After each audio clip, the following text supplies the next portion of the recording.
Welcome back, detectives. Let's dive into another horrible case. The case of Elizabeth Johnson. Elizabeth Johnson was 23 years old, and her husband was 25. They lived in Tempe, Arizona, USA. Although on the surface they appear to be a happy couple, their reality is much different. Elizabeth's life has been through many hardships, which have negatively impacted her relationships.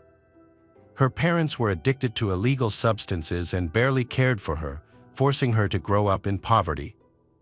Fortunately, her time in this dreadful environment was short-lived. Her mother passed away when she was still young, drowning after losing consciousness from an overdose of illegal drugs. At that time, her father was also in a state of madness and could not help her. A few years later, her father died from liver disease, which was also linked to his addictions. After these incidents, Elizabeth was sent to an orphanage. Several families adopted her, but then they returned her to the orphanage.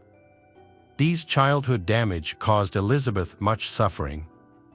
She had behavioral problems and was often labeled a problem child. Now she's faced with adult problems that she doesn't know how to handle. Those who knew her well said she was immature for her age, and she lived in constant fear of abandonment. This fear made her intensely jealous of her boyfriend, Logan. Elizabeth had difficulty controlling her emotions, leading to severe psychological stress. This often resulted in conflicts with her lover, Logan. During these conflicts, she frequently lost control and sometimes physically attacked him. Her immaturity made her unable to understand her own actions. Despite this, Logan loved her, and they got married after dating for a few months. He hopes that marriage will help she change. Unfortunately, her fear grew and her tantrums became very disturbing. For example, during a picnic, they had a fight, and Logan narrowly avoided falling into the fire. He only suffered minor burns. However, when she wasn't aggressive, they seemed like a great couple. Treat each other well and have the ability to become an ideal family. Logan was already suspicious of Elizabeth's change, but he continued to hope for the best. Sometime after the marriage, they discover that Elizabeth is pregnant, which was a big surprise for them. They feel unprepared to become parents. Initially, they had planned to establish themselves before having children, so Elizabeth decided she did not want to become a mother. However, she later changed her mind and chose to continue with the pregnancy. Their son, Gabriel, was born on May 3, 2009. Unfortunately, this did nothing to make Elizabeth more mature. She still behaved like a child. According to those around her, her anger outbursts became unpredictable. During these times, she would latch on to minor issues to provoke conflicts.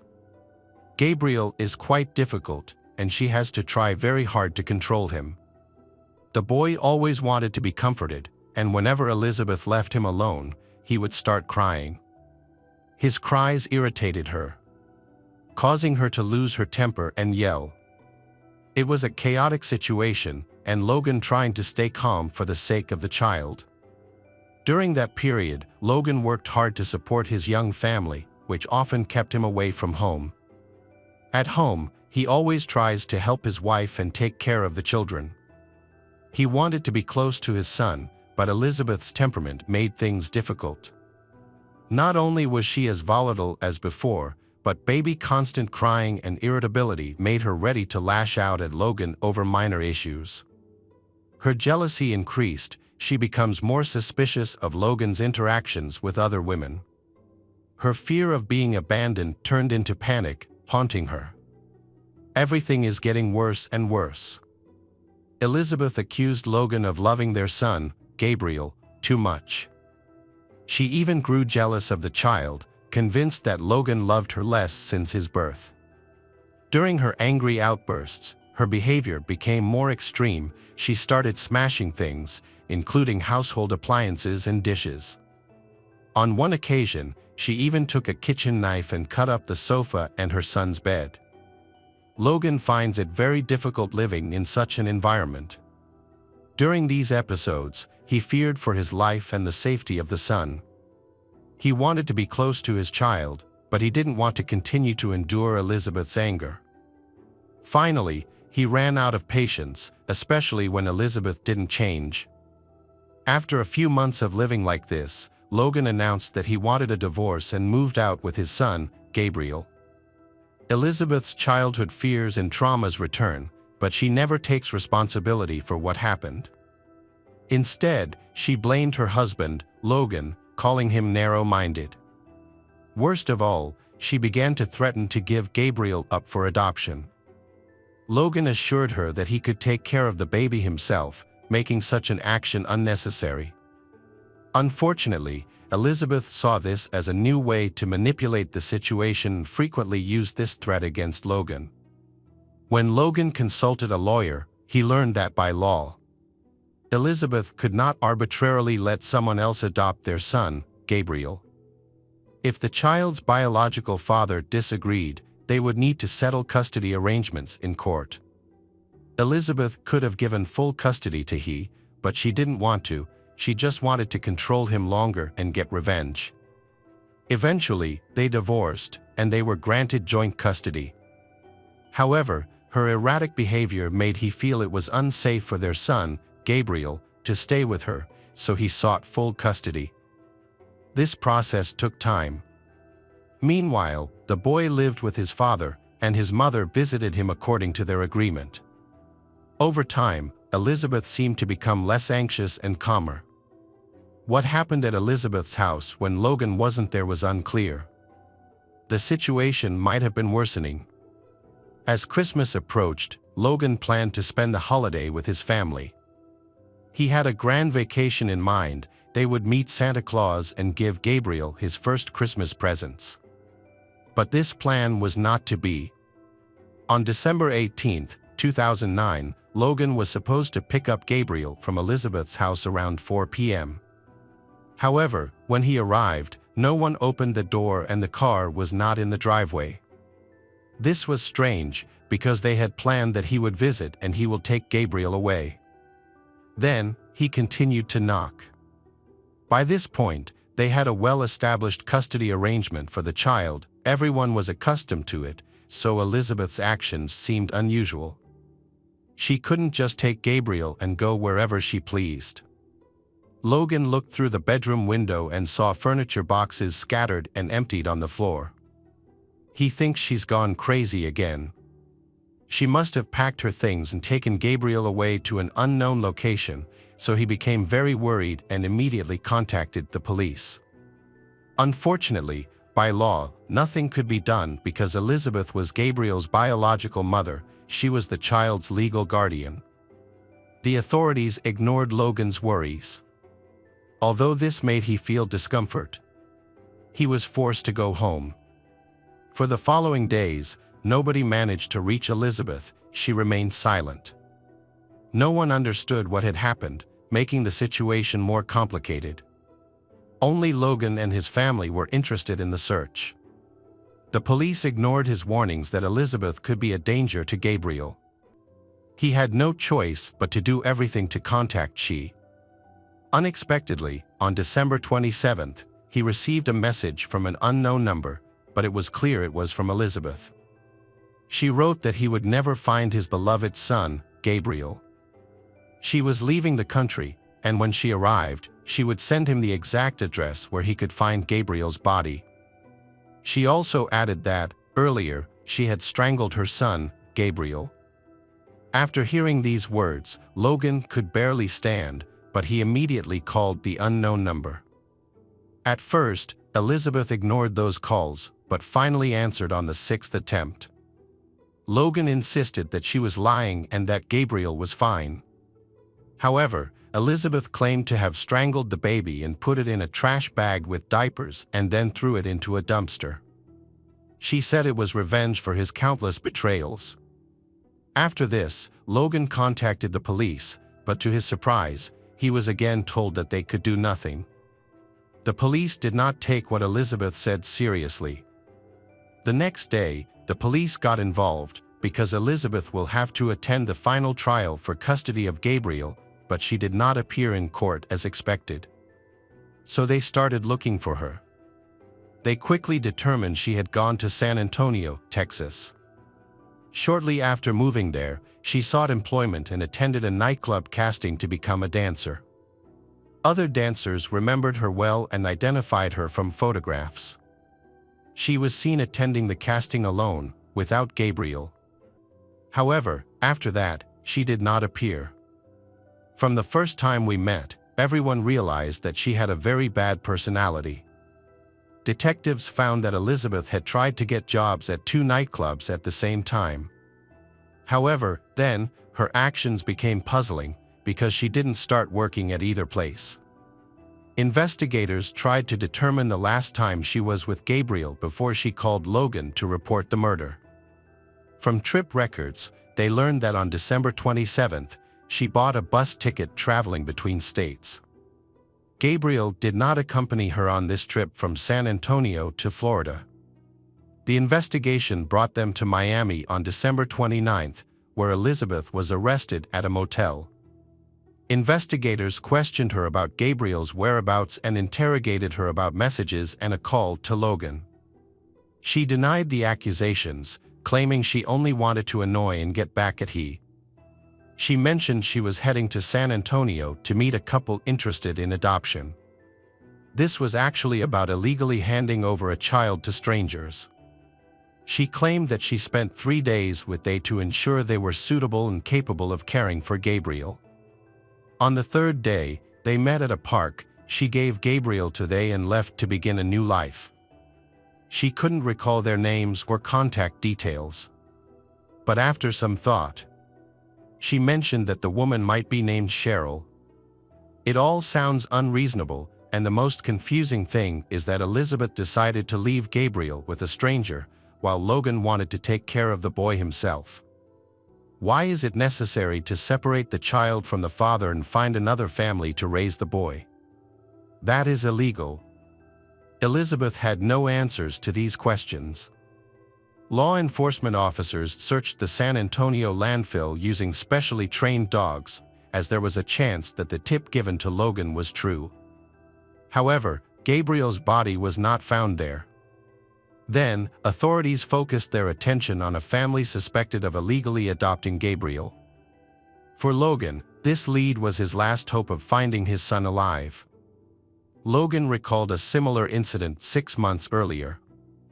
On that occasion, she went to the airport with Gabriel, seemingly planning to start a new life. Luckily, she didn't make it to the plane and was arrested by the police for trying to kidnap Gabriel. Elizabeth recounted that she cried a lot at the airport.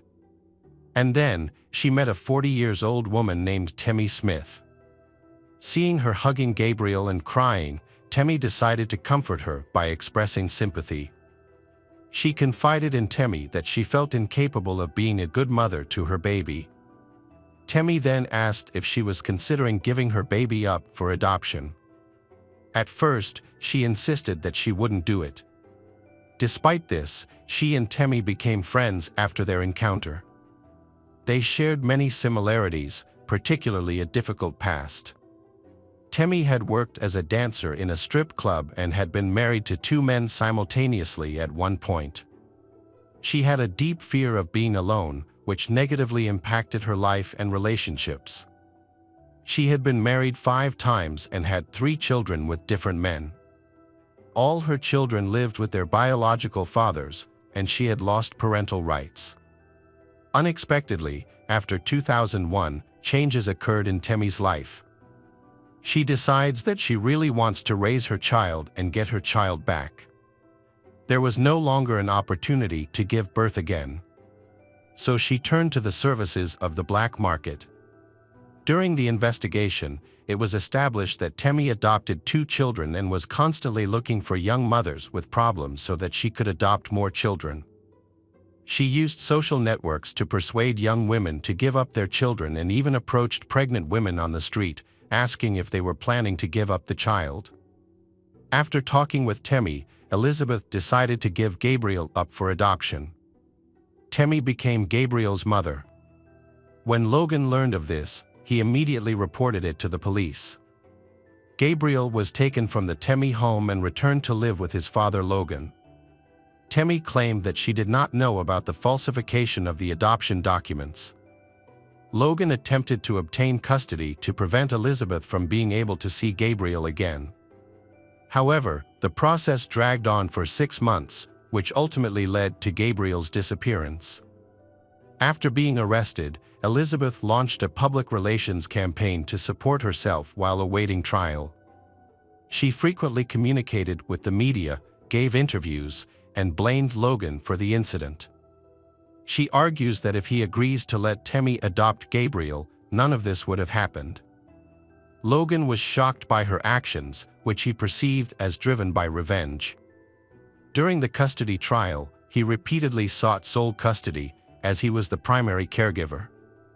Elizabeth wasn't interested in the boy and just wanted to get rid of him. Despite this, the court awarded joint custody. He tried to challenge this decision, but the court did not agree. After several months, Elizabeth faced multiple charges, including forging Logan's signature on adoption documents. However, the court considered this a minor crime, so it only imposed a 30-day prison sentence for signature forgery. During this time, the custody trial concluded. He was given full custody of Gabriel, but he still has no idea where the boy is. Investigators found no evidence of a crime, such as blood stains on the car, and did not find Gabriel's body. So they began to suspect that there might be a black market in child trafficking involved. This theory seemed plausible, since San Antonio is statistically a hub for black markets. Elizabeth had been in the city for some time, so it is likely that she had contact with organizations involved in child trafficking. During this time, she lived in a motel with her child, Gabriel, but later moved out without him. This is a common tactic used by these organizations, which often conduct exchanges in inexpensive motels to avoid drawing attention. Suspicion was heightened by the fact that Elizabeth had no relatives or acquaintances in San Antonio, suggesting her choice of location was deliberate. These factors all corroborate the initial story the detective shared after her arrest, suggesting that Gabriel may have been with strangers. The biggest challenge was keeping track of the child, which was almost impossible, as he was so young. There were several indirect signs. After arriving in San Antonio, Elizabeth posted on social media that if you want to do something, you will find a way to do it. In another post, she mentioned starting a new life. Later, she shared a photo showing 2 diamond rings. Logan knew she couldn't afford such expensive jewelry, valued at over $20,000. Elizabeth claimed they were gifts from admirers, but this seemed unlikely. This new information supports the theory that she sold Gabriel illegally, as payments for such transactions are not typically made in cash. During the investigation, the detectives contacted a young woman who had worked part-time as a nanny for Elizabeth when she first arrived in San Antonio with Gabriel. The girl was hired through an ad and looked after Gabriel for a day. She was shocked by how indifferent Elizabeth was to her son. Elizabeth didn't care if he was tired, needed sleep, or was hungry. The only thing Elizabeth requested was to give the boy medicine regularly to keep him quiet. Elizabeth simply wanted him to remain silent. The type of medication was unknown, but it was likely a sedative. Elizabeth spent 3 years in prison before her trial began. Initially, she was charged with kidnapping, but this charge was dropped. At that time, the law allowed a mother with joint custody to move across the country with her child, so it wasn't illegal. She was later charged with endangering Gabriel's life. The trial lasted 2 days, after which the jury found Elizabeth guilty. She was sentenced to 5 years and 3 months in prison. This decision angered many people. Logan was shocked when his 7-month-old son, Gabriel, goes missing, but Elizabeth is given only a light sentence. The prosecutor's office said they had no evidence to prove Elizabeth harmed or killed Gabriel, so no other charges could be brought against Elizabeth. Elizabeth denied the story she told Logan over the phone after Gabriel's disappearance. She continued to deny murdering her son, claiming instead that she gave the child to a couple. She explained that the message and call were meant to anger Logan. And she lied about the boy's body being in the dump. Detectives repeatedly questioned her in prison, trying to get information about Gabriel. Throughout this time, she never cooperated with the investigation, nor did she share anything with Logan or her lawyer. Elizabeth insisted that she knew nothing about Gabriel's condition. She also has no interest in knowing what happened to her son or where he is now. Logan was convinced that the child had been dead for a long time, believing she had indeed disposed of him at the dump, as she mentioned in the message. A recording of a phone conversation between Elizabeth and her old friend Temmie surfaced. Elizabeth was aware that all prison calls were recorded, so she deliberately lied to distract the detectives.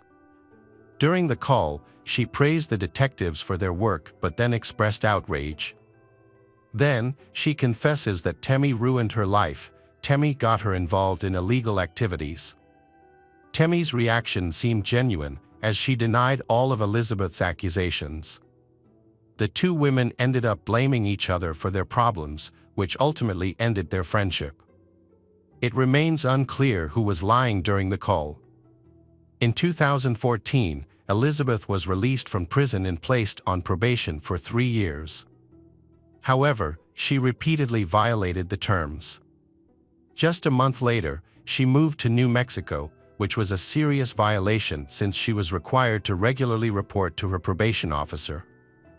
As a result, Elizabeth was arrested and extradited back. She was briefly imprisoned again. Meanwhile, the search for Gabriel continued, without success. Police occasionally receive new leads, but all lead to dead ends, including DNA analysis, reviewing CCTV footage, tracking geolocation, and searching databases. No matter how hard they tried, the boy was never found. After serving her prison sentence, Elizabeth was released. She changed her name several times to start anew and eventually got married, settling in New Mexico. In May 2021, she became pregnant again. This caused controversy. Many criticized Elizabeth, believing she shouldn't become a mother again, fearing she might abandon or harm the child.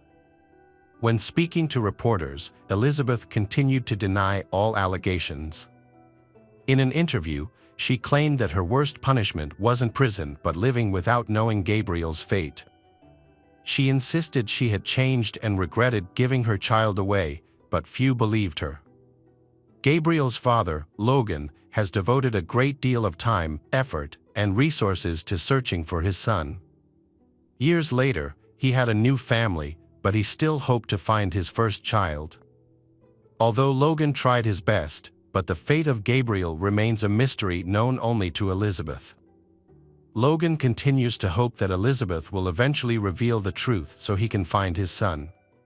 Hello, crime enthusiasts, are you ready for another chilling investigation? The case of Reagan Hancock. On the morning of October 9, 2020, Reagan's mother went to visit her pregnant daughter and discovered her body lying on the floor. Reagan, then 22 years old, had been brutally beaten and stabbed to death.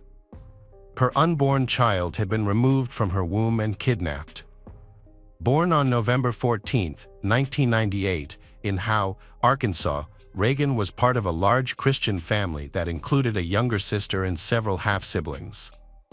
Reagan also had a 3-year-old daughter, Kinley, from a previous relationship. Unfortunately, Kinley's father had passed away. She had recently remarried to Homer Hancock and the couple had just moved into a new home. Reagan and her husband were eagerly preparing for the birth of their child, due November 10, 2020. They had purchased all the necessary supplies and her parents had chosen the name for their child, Braxton Sage. Reagan and Homer worked hard to support their family. Despite swelling in her feet, Reagan continued to work at a fast food restaurant. She had plans to attend college, but postponed it due to her first pregnancy. Her husband Homer worked in the freight industry. On October 9, 2020, at 8:30 a.m., Homer started receiving unusual messages from her. Reagan expressed that she wanted to be happy, but things weren't going well. Homer was confused and worried about what was happening.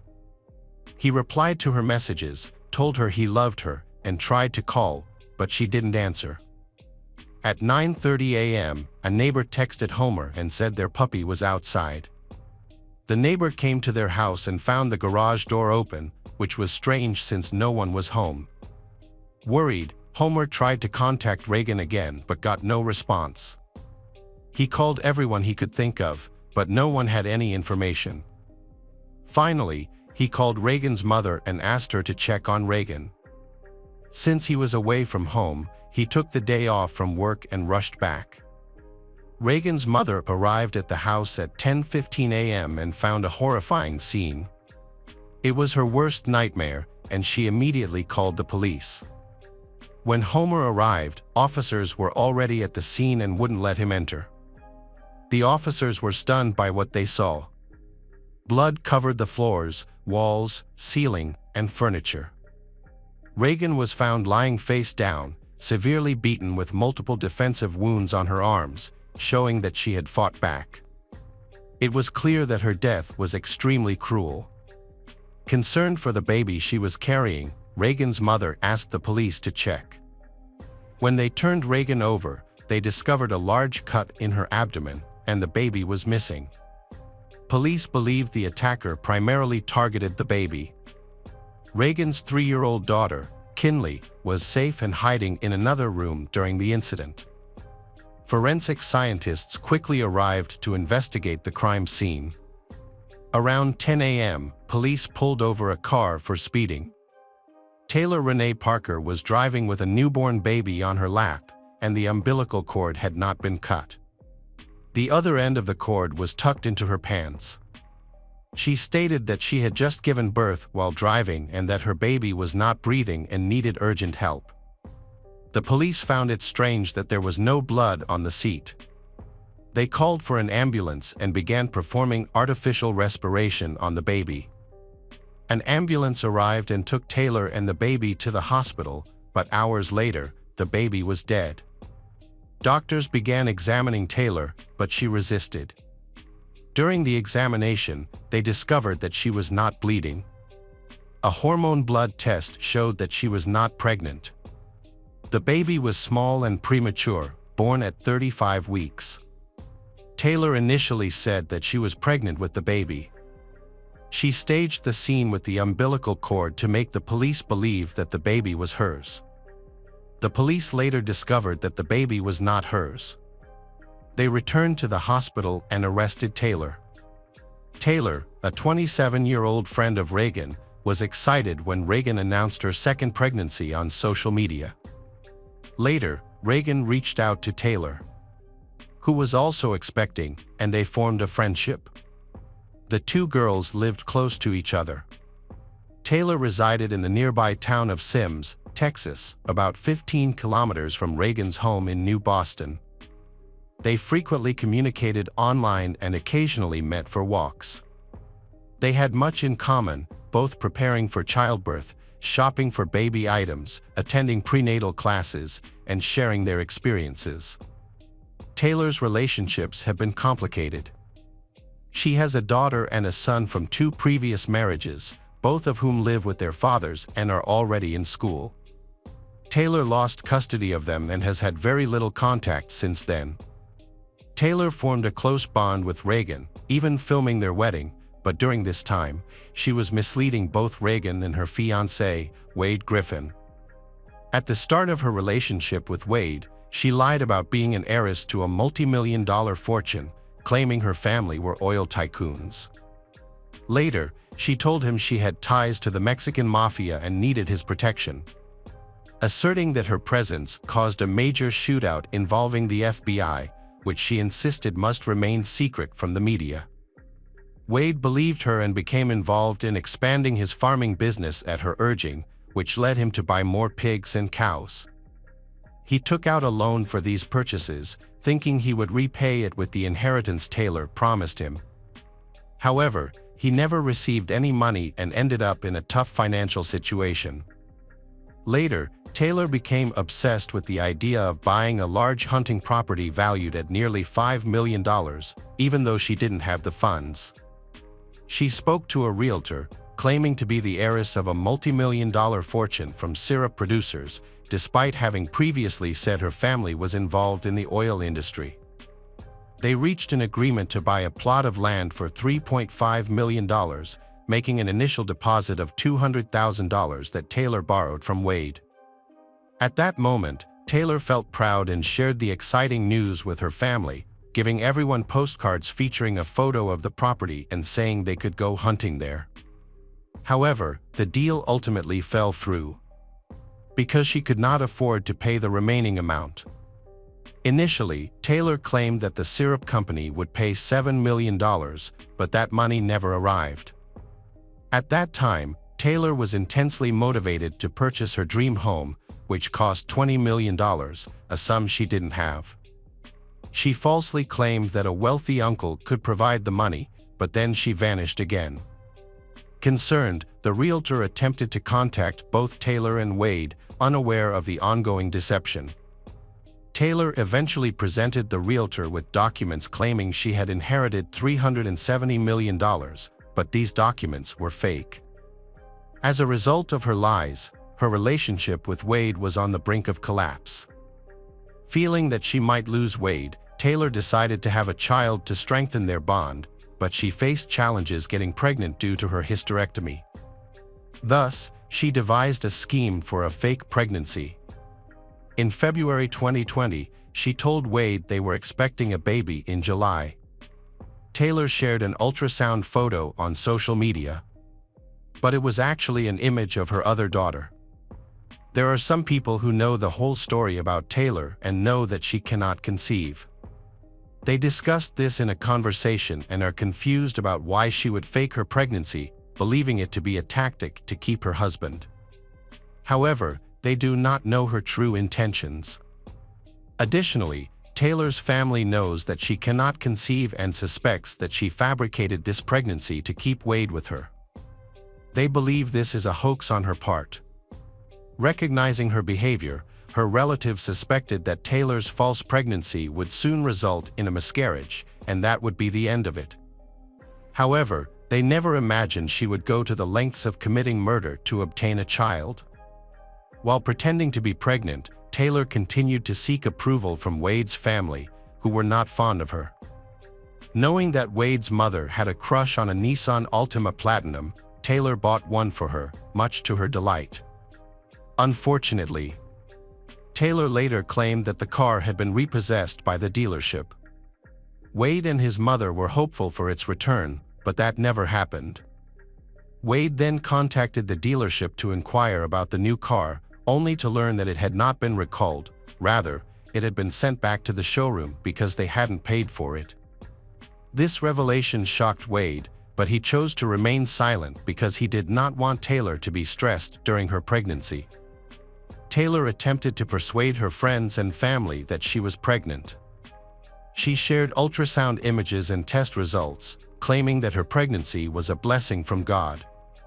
Before the pregnancy, Taylor had told Wade and his family that her mother had committed to end his own life, likely to gain sympathy. However, everyone was shocked when Taylor's mother appeared at the Christmas party, as they believed she was dead. In mid-September 2020, just a couple of weeks before the due date, Taylor's ex-husband contacted Wade and claimed that she couldn't have children and was lying to him. Taylor then showed ultrasound pictures from a previous pregnancy and provided fake test results. She reassured Wade that her ex was trying to ruin her life and their happiness. Taylor promised Wade that she would soon give birth, proving that her pregnancy was real and that she wasn't lying. As October began, Wade asked about the baby's condition. She replied that the baby would come when the time was right. Meanwhile, Wade's mother expressed doubts about Taylor's pregnancy, insisting that Taylor was cheating on him. This caused Wade to distance himself from his mother because she did not trust him. Early on the morning of October 9th, Taylor felt it was time to act. She stopped at Walmart to shop, then grabbed breakfast at McDonald's while watching a video about a 35-week cesarean, which was the stage her friend Reagan was in. Taylor texted Reagan at 7 a.m., saying she was coming to visit. Taylor had made friends with several pregnant women online. She developed a sense of trust with them and eventually decided that Reagan would be the easiest target to kill. Reagan was the kindest and most trusting of the group, making her an ideal victim. Taylor was arrested and charged with first-degree murder, kidnapping, and the murder of a child. However, she denied having planned the crime. Taylor claimed that when she visited Reagan, Reagan attacked her, and she used a knife in self-defense. Why didn't Taylor have any injuries after such an intense fight? She couldn't explain it, but she did share how the child ended up in her care. According to Taylor, Reagan was so injured that she felt the baby was dying inside her. Reagan begged Taylor to help, asking her to deliver the baby and take it to the hospital to save its life. Taylor was reluctant at first, but Reagan pleaded with her. At Reagan's insistence, Taylor attempted to save the baby. Taylor happened to have a scalpel and used it to cut into Reagan's abdomen to remove the baby and take the baby to the hospital. However, if this was the case, why did Taylor lie to the police who pulled her over, claiming that she had given birth? Taylor also later mentioned that Reagan's daughter, Kinley, left the room because of the screaming while Taylor was in surgery, and the girl testified to everything. This incident resulted in psychological trauma for Kinley. Additionally, Reagan's phone was never found. It seems Taylor turned off the phone and threw it away. When questioned, Wade said that he was not allowed to touch Taylor's stomach and not allowed to sleep with her to protect the baby, and that he believed her without question. Police believed Wade's story and he did not face any criminal charges. Taylor was transferred from Oklahoma to a prison in Texas, and her trial began in September 2022. Attorneys attempted to dismiss the kidnapping charges, arguing that the baby was not yet full term, but the judge rejected their arguments. The defense did not present any witnesses. Not even Taylor's mother or relatives were willing to testify on her behalf. During the trial, Taylor's ex-husband provided testimony. He said that Taylor constantly simulated seizures and health problems to arouse his pity. When he decided to end their relationship, Taylor suggested they have a child, even though she was unable to conceive again. She proposed using a surrogate mother, funded by her wealthy relatives, but he turned her down. After their divorce, a hurt Taylor spoke negatively about he to her friends, alleging that they had still planned for a surrogate mother together, but claimed that he had cheated on her with the surrogate, which made it impossible for her to forgive him. While her lawyers claimed she was insane, a psychiatric evaluation confirmed that although she had mental health issues, she was sane. In prison, Taylor exhibited aggressive behavior. Police discovered a map of the prison in her cell, indicating she was planning an escape because she was facing the death penalty. During her final hearing, her defense attorneys argued that Taylor was trapped in a desperate situation due to her fake pregnancy. Everyone, including her mother, knew the pregnancy was wrong, but no one offered to help her, which led her to take drastic action. Taylor had planned the murders for a long time and specifically targeted pregnant women she met online. She eventually chose Reagan as her victim. Reagan's mother described Taylor as a vicious person and called for the death penalty for her daughter's brutal murder. During the attack, Reagan fought desperately for her life and that of her child. She almost lost a finger in defending herself. Because she was pregnant, Reagan was especially vulnerable and unable to fight back. She suffered over 100 wounds to her body, including 39 to the head. The prosecutor concluded his argument by once again showing haunting crime scene photos. The prosecutor argued that Taylor deserved the death penalty for his horrific crimes. Throughout the trial, Taylor remained emotionless, showing no remorse even during the trial. On November 11, 2022, the jury deliberated for only 1 hour before finding Taylor Renee Parker guilty and sentencing her to death. Following the trial, the community came together to support the Reagan family, organizing a fundraiser for Homer and her 3-year-old daughter, Kinley. They also raised funds by selling T-shirts. Homer has been raising Kinley as his own since the tragedy and only returned to the house once after Reagan's murder to collect some belongings before moving out with her. Hi everyone, thanks for returning. Let's unravel another perplexing mystery. The case of Mallory Beach.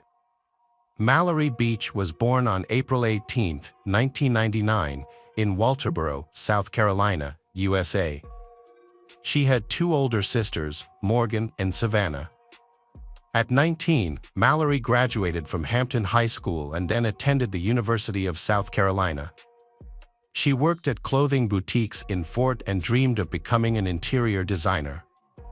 She loved animals, she had dogs and volunteered at an animal shelter. She was a bright and beautiful girl who was sweet, kind, and sociable, with many friends. She was dating Anthony Cook. They were friends with 20-year-old Paul Murdaugh, who came from a wealthy and influential family.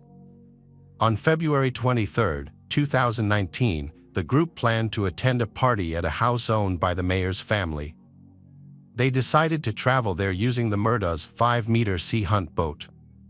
The group included Mallory, her boyfriend Anthony, Anthony's cousin Connor, Connor's girlfriend Miley Altman, Paul, and Paul's girlfriend Morgan.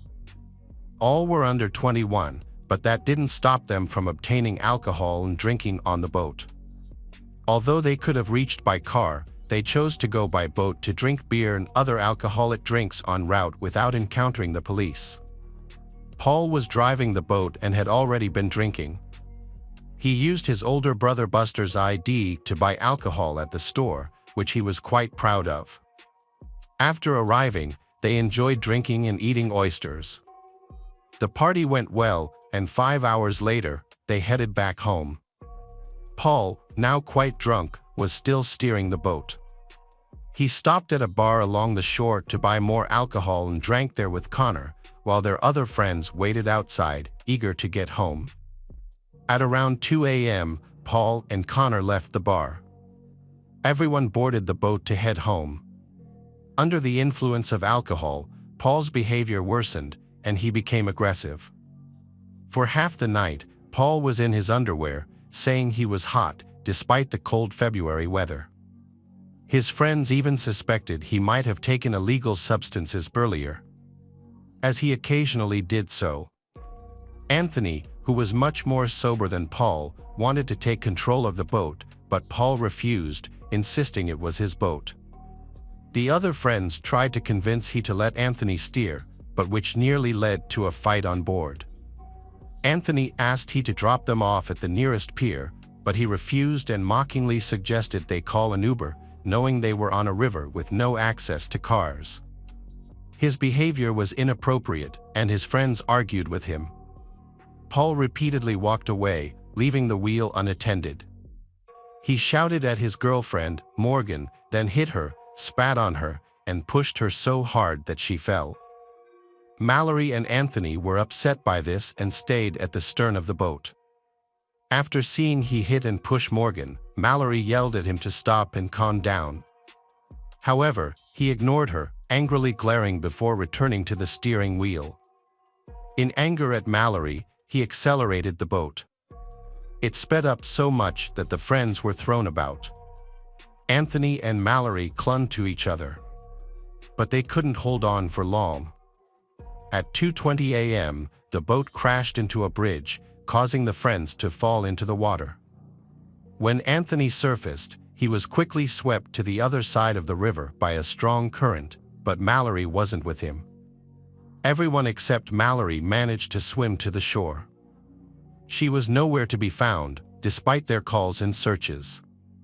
Anthony returned to his friends and searched the water for she, but he couldn't find her. The boat had no lights, and although they used flashlights, the darkness made it difficult to see. Meanwhile, Paul lay in the mud under the bridge, unable to get up. It was cold outside, and the water was freezing in February. Connor called 911 at 2:26 a.m. Anthony continued searching for Mallory in the water, while Miley stayed on the shore. Morgan, Paul's girlfriend, had hit her head severely and was bleeding.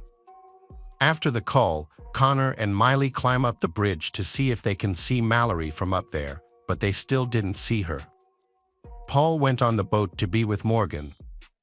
The police and ambulance arrived promptly to aid Morgan, and the search for Mallory commenced.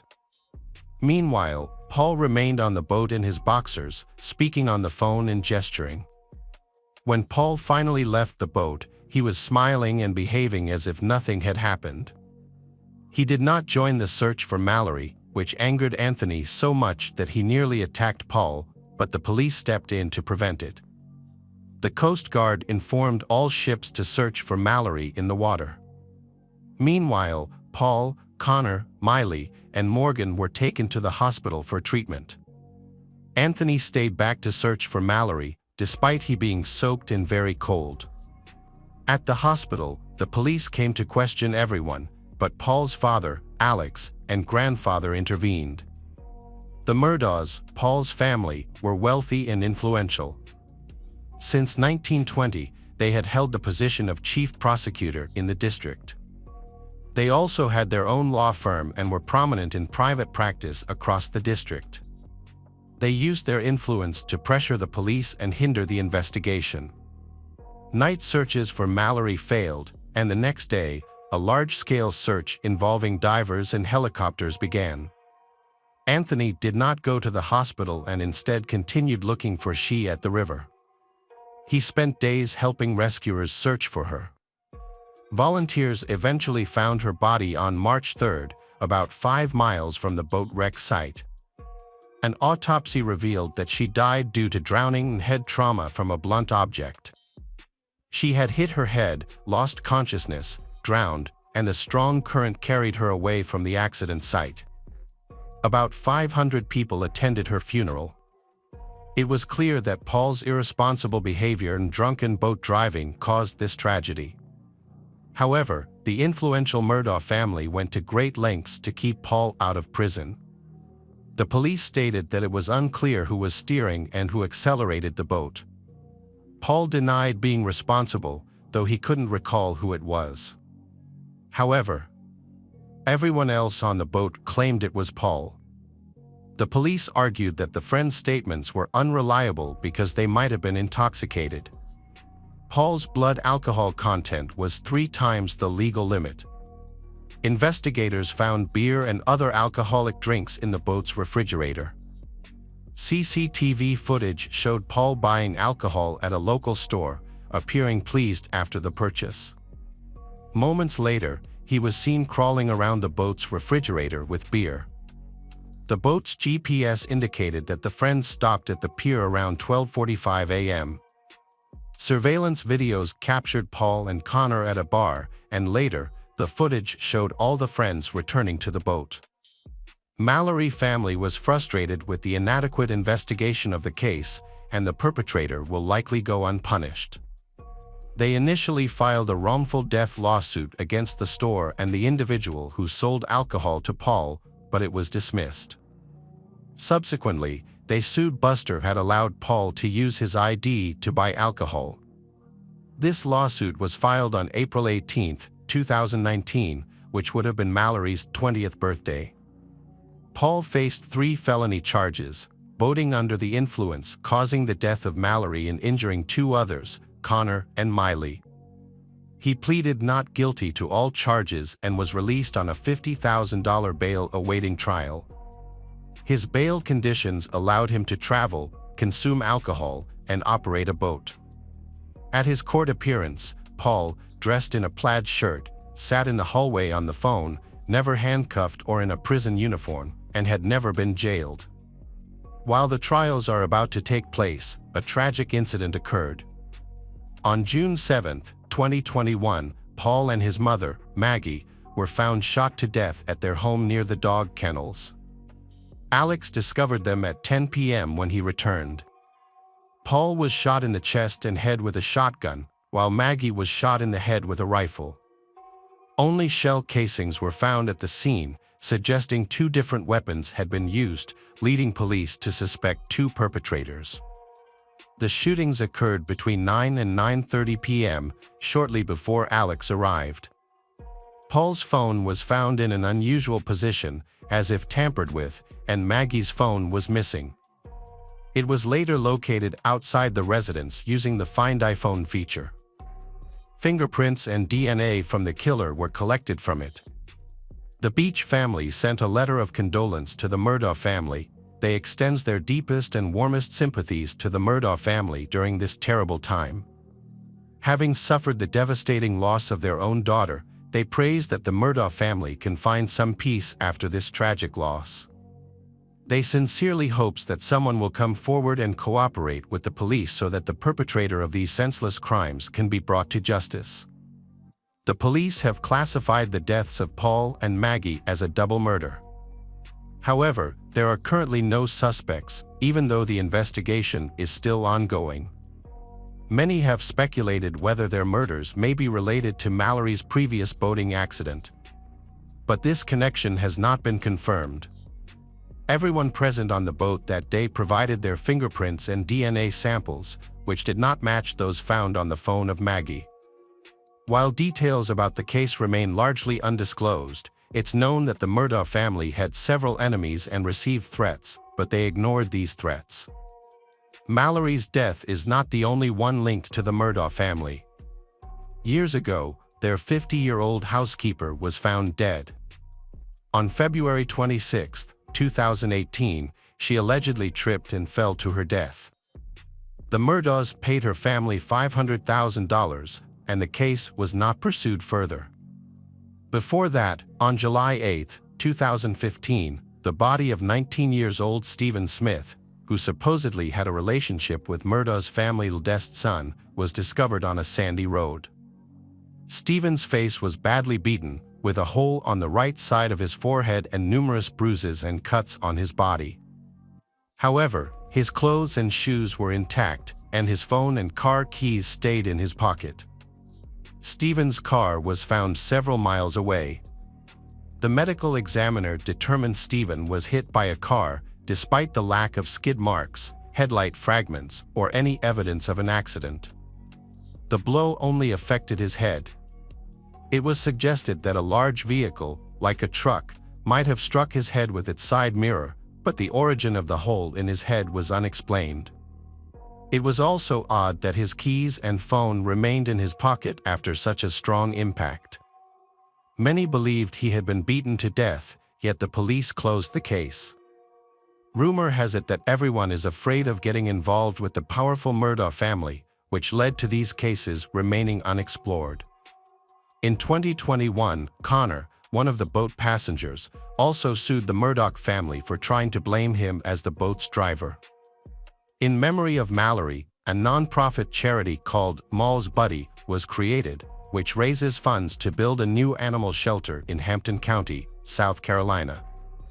Alex Murdaugh was arrested in July 2022 after a Culloden County grand jury returned an indictment charging him with 2 counts of murder and 2 counts of possession of a weapon during the commission of a violent crime in the deaths of Maggie and Paul. The indictment said Alex shot his wife with a rifle and shot his son with a shotgun. He was sentenced to 2 consecutive life terms without the possibility of parole on all 4 counts on March 3, 2023. However, Alex maintained his innocence. He soon filed for a new trial, alleging that the court clerk had tampered with the jury. A new trial court judge denied the request in January 2024. Hey detectives! Welcome back. We've got another mysterious case to explore. The case of Sion Kingi. Sion Kingi was born in New Zealand on December 16, 1974. When she was 7, her family moved to New Zealand, a small coastal town in Australia with a population of about 5,000. The area is known for its warm, pleasant climate. From a young age, Sion was a kind and gentle person who loved sports, particularly ballet and netball. Although she was naturally modest, she had a charming personality that made her popular among her peers. Sion was tall, had long blonde hair and striking eyes, which helped her stand out in school. Unfortunately, her beautiful appearance eventually led to serious consequences in her life. Friday, November 27, 1987, was an ordinary day. It was a beautiful sunny day. Typically, this time of year features perfect weather, warm sun and a cool breeze, so many locals were enjoying the beach. Sion's mother, Linda, went to the store to buy food and fabric to sew a lovely outfit for her daughter's upcoming birthday. After school, Sion got on her yellow bike, knowing she was going to the store to help her mother Linda choose fabric. Linda wanted to select something Sion would love, so she headed to the store right after classes ended. Once they chose the fabric for the dress, they were only free in the afternoon. After making their purchases, Linda planned to stop by the bakery to buy some treats for dinner. Sion was already feeling tired and wanted to head home. She asked her mother if she could go home by herself first. Her mother agreed, and Sion rode her bike along her favorite shortcut. While she had taken this route many times before, it didn't feel as safe today. In the 1980s, New York was a peaceful small town where everyone knew each other, making it one of the safest places in the area. The Kingi family's home was only a few kilometers from the local store, they easily reachable by bike in just a few minutes. Linda felt secure allowing her 12-year-old daughter, Sion, to ride there alone, as nothing bad had ever happened in their quiet town. In fact, her mother would follow her right after buying a few things. At 4:45 p.m., Sion rode her bike toward home, taking a path that went through the park, while Linda drove a different route in her car. Since Sion wasn't biking too quickly, she and her mother were only a few minutes apart. Linda anticipated arriving home just after Sion. However, when returned, Linda found no one at home. Sion was not there, and her yellow bicycle was missing. Initially, Linda wasn't worried about Sion's absence. The girl might have met a friend or stopped by to visit someone, especially with the weekend approaching after a long school week. Teenagers often hang out after classes, and Sion had many friends, so it was normal for her to drop in on someone. Sion had just picked out a beautiful fabric with her mother, Linda, and she could have wanted to share her weekend plans with a friend, as they were also planning to meet up. However, Linda soon began to feel anxious. Sion was well-behaved and never stayed out long without permission. Then, Linda decided to call several of Sion's friends to check if she was with them. To her dismay, no one had seen Sion. By 8 p.m., Sion still hadn't returned home. Although they lived in a small, quiet town with little traffic, Sion always respected the curfew and never wandered outside after dark. On Friday evenings, people often relax and take walks after work. As darkness falls, even the safest towns can become risky. Linda recognized this, so she chose to walk the route that Sion typically took on her bike. This path was the quickest way from their home on the outskirts to the shops in the city. Linda and her husband walked together, and about halfway there, they discovered Sion's yellow bicycle abandoned, but they did not see the girl. The abandoned bike raised concerns, especially since it was Sion's first bike, one she had cherished and would never willingly leave behind.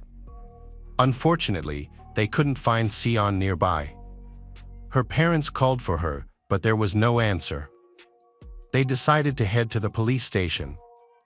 Before leaving, they checked their house to see if Sion had returned and bring a picture of her. With the photo in hand, they went to meet the police. The officers took their report about Sion's disappearance and officially declared her missing. The community was tight-knit, and the city had an extremely low crime rate, so everyone believed Sion would be found quickly. This situation seems to stem from a simple misunderstanding. Sion might have been hanging out with friends or got lost while walking in the forest. However, one officer recalled that there had been a kidnapping in the area shortly before this incident. To address the situation, the police reached out to local media, as they did not have access to social networks or the internet at the time.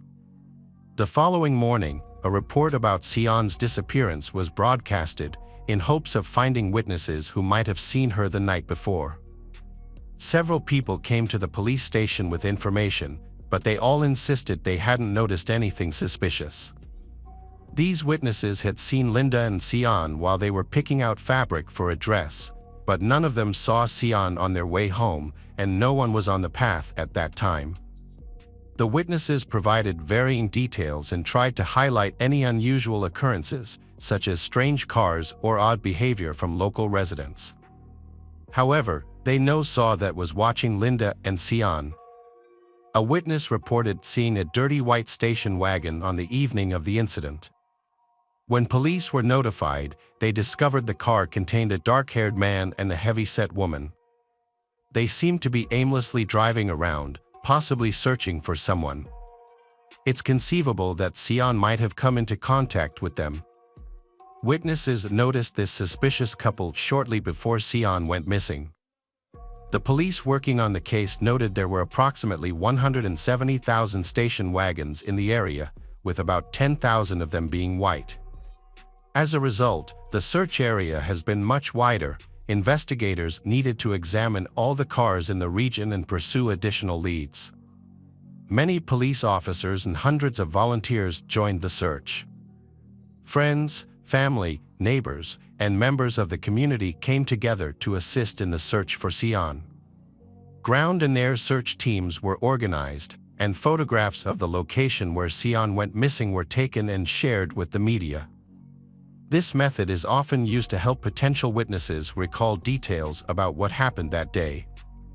No one was able to provide useful information to the police at first. However, by Sunday, several new witnesses came forward and aided the investigation. The first witness was sunbathing by a stream in the forest when she was attacked by an unknown man. He harassed her and attempted to drag her into his car, which was identified as a white Kingwood station wagon. A second witness saw the incident and assisted the girl in fending off her attacker.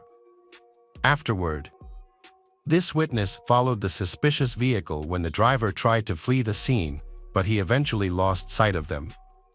He managed to give a detailed description of the car and provided the police with its license plate number, 429. The detectives decided to check the phone number associated with the car with that plate number. They found that this number was registered in the area. It belonged to a woman named Valmay Beck.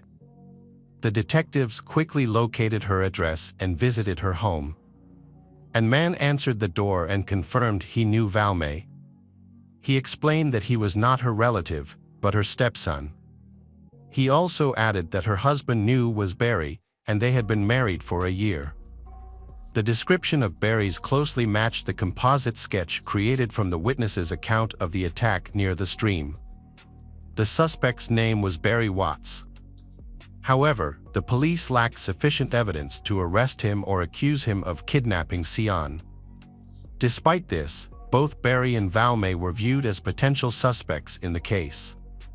Unfortunately, the man didn't know Barry and Valmay's whereabouts. They frequently moved and rented different places, which seemed suspicious. 3 days after Sion disappeared, another witness came forward with information.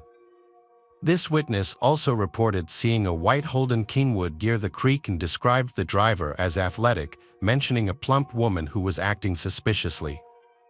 After conducting a background check on Barry and Valmay, the police discovered that both had recently been released from prison in Perth, Western Australia, right before Sion went missing. Both Barry and Valmay had extensive criminal records. Just weeks prior, they relocated to Queensland from Perth, pausing their criminal activities after serving their parole.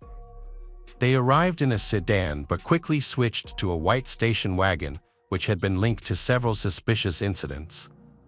The police recognized that they were dealing with dangerous individuals with a long history of armed robberies, break-ins, and forgery related to obtaining fraudulent documents. This was just a portion of Barry and Valmay's criminal history. This news was alarming for the Sion family. If their daughter, Sion, became involved with these individuals, her chances of being found alive and safe were slim. At the time, Barry was 33 years old, and Valmay was 43. Valmay had 6 children from previous relationships. Both police and Sion's family viewed Barry and Valmay as particularly dangerous criminal wanted. The authorities urgently needed to locate them to investigate their connection to Sion's disappearance. 6 days after Sion went missing, a man named Tim visited the police station to report bad news. He reported that the night before, as he was heading to work, he noticed a terrible, foul smell that initially made him think an animal had died nearby. On his way back, he felt compelled to check the area again and was hit by a strong smell of decay. At the side of the road near the stream, he discovered the body of a teenage girl. She was wearing a school uniform and had blonde hair. The police quickly arrived at the location provided by Tim and discovered the mutilated body of a schoolgirl. It was evident that she had been sexually assaulted. The autopsy revealed that she had been strangled, and her body had 12 stab wounds, 3 near her heart and 2 cuts on her throat. Additionally, her spine was broken, and her arms were so badly damaged they were nearly severed from her body. The level of violence indicated that her death was extremely painful. The police suspected that this victim was the missing girl, Sion. She was wearing the same clothes as described by Sion's mother. In the laboratory, a forensic expert confirmed that the victim was 12 years old Sion Kingi. 5 days after this gruesome discovery, family Sion's and friends came together to say their final goodbyes at her funeral. During the ceremony, a classmate read a passage from Peter Pan, suggesting that the girl would always be remembered. Flowers were placed along the route where the young girl had been found. Following media coverage of the incident, a nurse named Nicole Close contacted the police. She reported having seen some suspicious individuals in the area, they driving a white station wagon. One evening, after finishing her shift at the hospital, Nicole was walking through the parking lot to her car when she noticed a white car entering the lot and slowly approaching her. Sensing something was off, she quickly ran to her car, jumped inside, and locked the door. The station wagon did not back away but parked next to her passenger door. A man then got out and approached her window, asking for help with directions. Although he seemed calm and friendly, but she felt uneasy and wanted to end the conversation quickly. She noticed a suspicious-looking woman in the station wagon and thought she saw ropes in the back, which heightened her anxiety. The man continued to speak politely and stepping closer. Despite Nicole explaining the directions multiple times, he kept asking the same question and moved closer to her. Just as he was only a few steps away, Nicole spotted another man walking through the parking lot. The driver noticed him too, which distracted him and gave Nicole the chance to escape. She quickly backed into her car, locked the door, and drove away. Nicole recalled that this incident occurred on November 2nd, before Sion went missing. Investigators viewed the reports about the white car as significant and pursued this lead. Detectives showed Nicole a lineup of photographs featuring unfamiliar faces, and she clearly identified Barry and Valmay. But the testimonies didn't end there. The day after Nicole spoke to the police, another eyewitness came forward with information about a different attempted kidnapping. He reported seeing a man attack a woman on the street, holding a knife to her throat and trying to drag her into a white station wagon. The victim fought back, injuring the attacker's hand with his own knife, and managed to escape. Police then discovered fingerprints belonging to Barry on the woman's car. She also identified Barry and Valmay as likely involved in kidnappings, rapes, and murders in the area. The officers recognized that they were dealing with particularly dangerous criminals who posed a threat to the entire community. They issued descriptions of the suspects, Barry and Valmay, and their white car, making the information public through the media.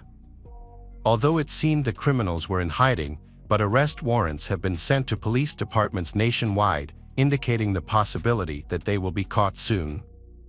In a small town, a local power grid worker was installing wiring when he spotted a car that matched the description of Barry and Valmy's station wagon. He remembered it because of a media alert he had seen a few days earlier. After coming down from his work, he was convinced that this was the car the police were looking for. He quickly went to the police station to mark the location on a map where he had seen the vehicle. When the patrol officers arrived, Barry and Valmy had already fled.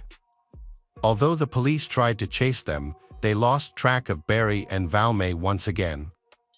Later, the department received a tip about a money transfer made by Barry and Valmy as they were leaving New South Wales. The station wagon was tracked to a motel parking lot, and fortunately, it was still there when the police arrived. The hotel staff allowed the officers to access Barry and Valmy's room. Understanding that they were dealing with potentially armed and dangerous criminals, the officers prepared their weapons. To their surprise, Barry and Valmy did not put up a fight and were arrested in the motel room. The police discovered wigs, hair dye, and a hair clipper, suggesting that they was attempting to change their appearance to evade capture.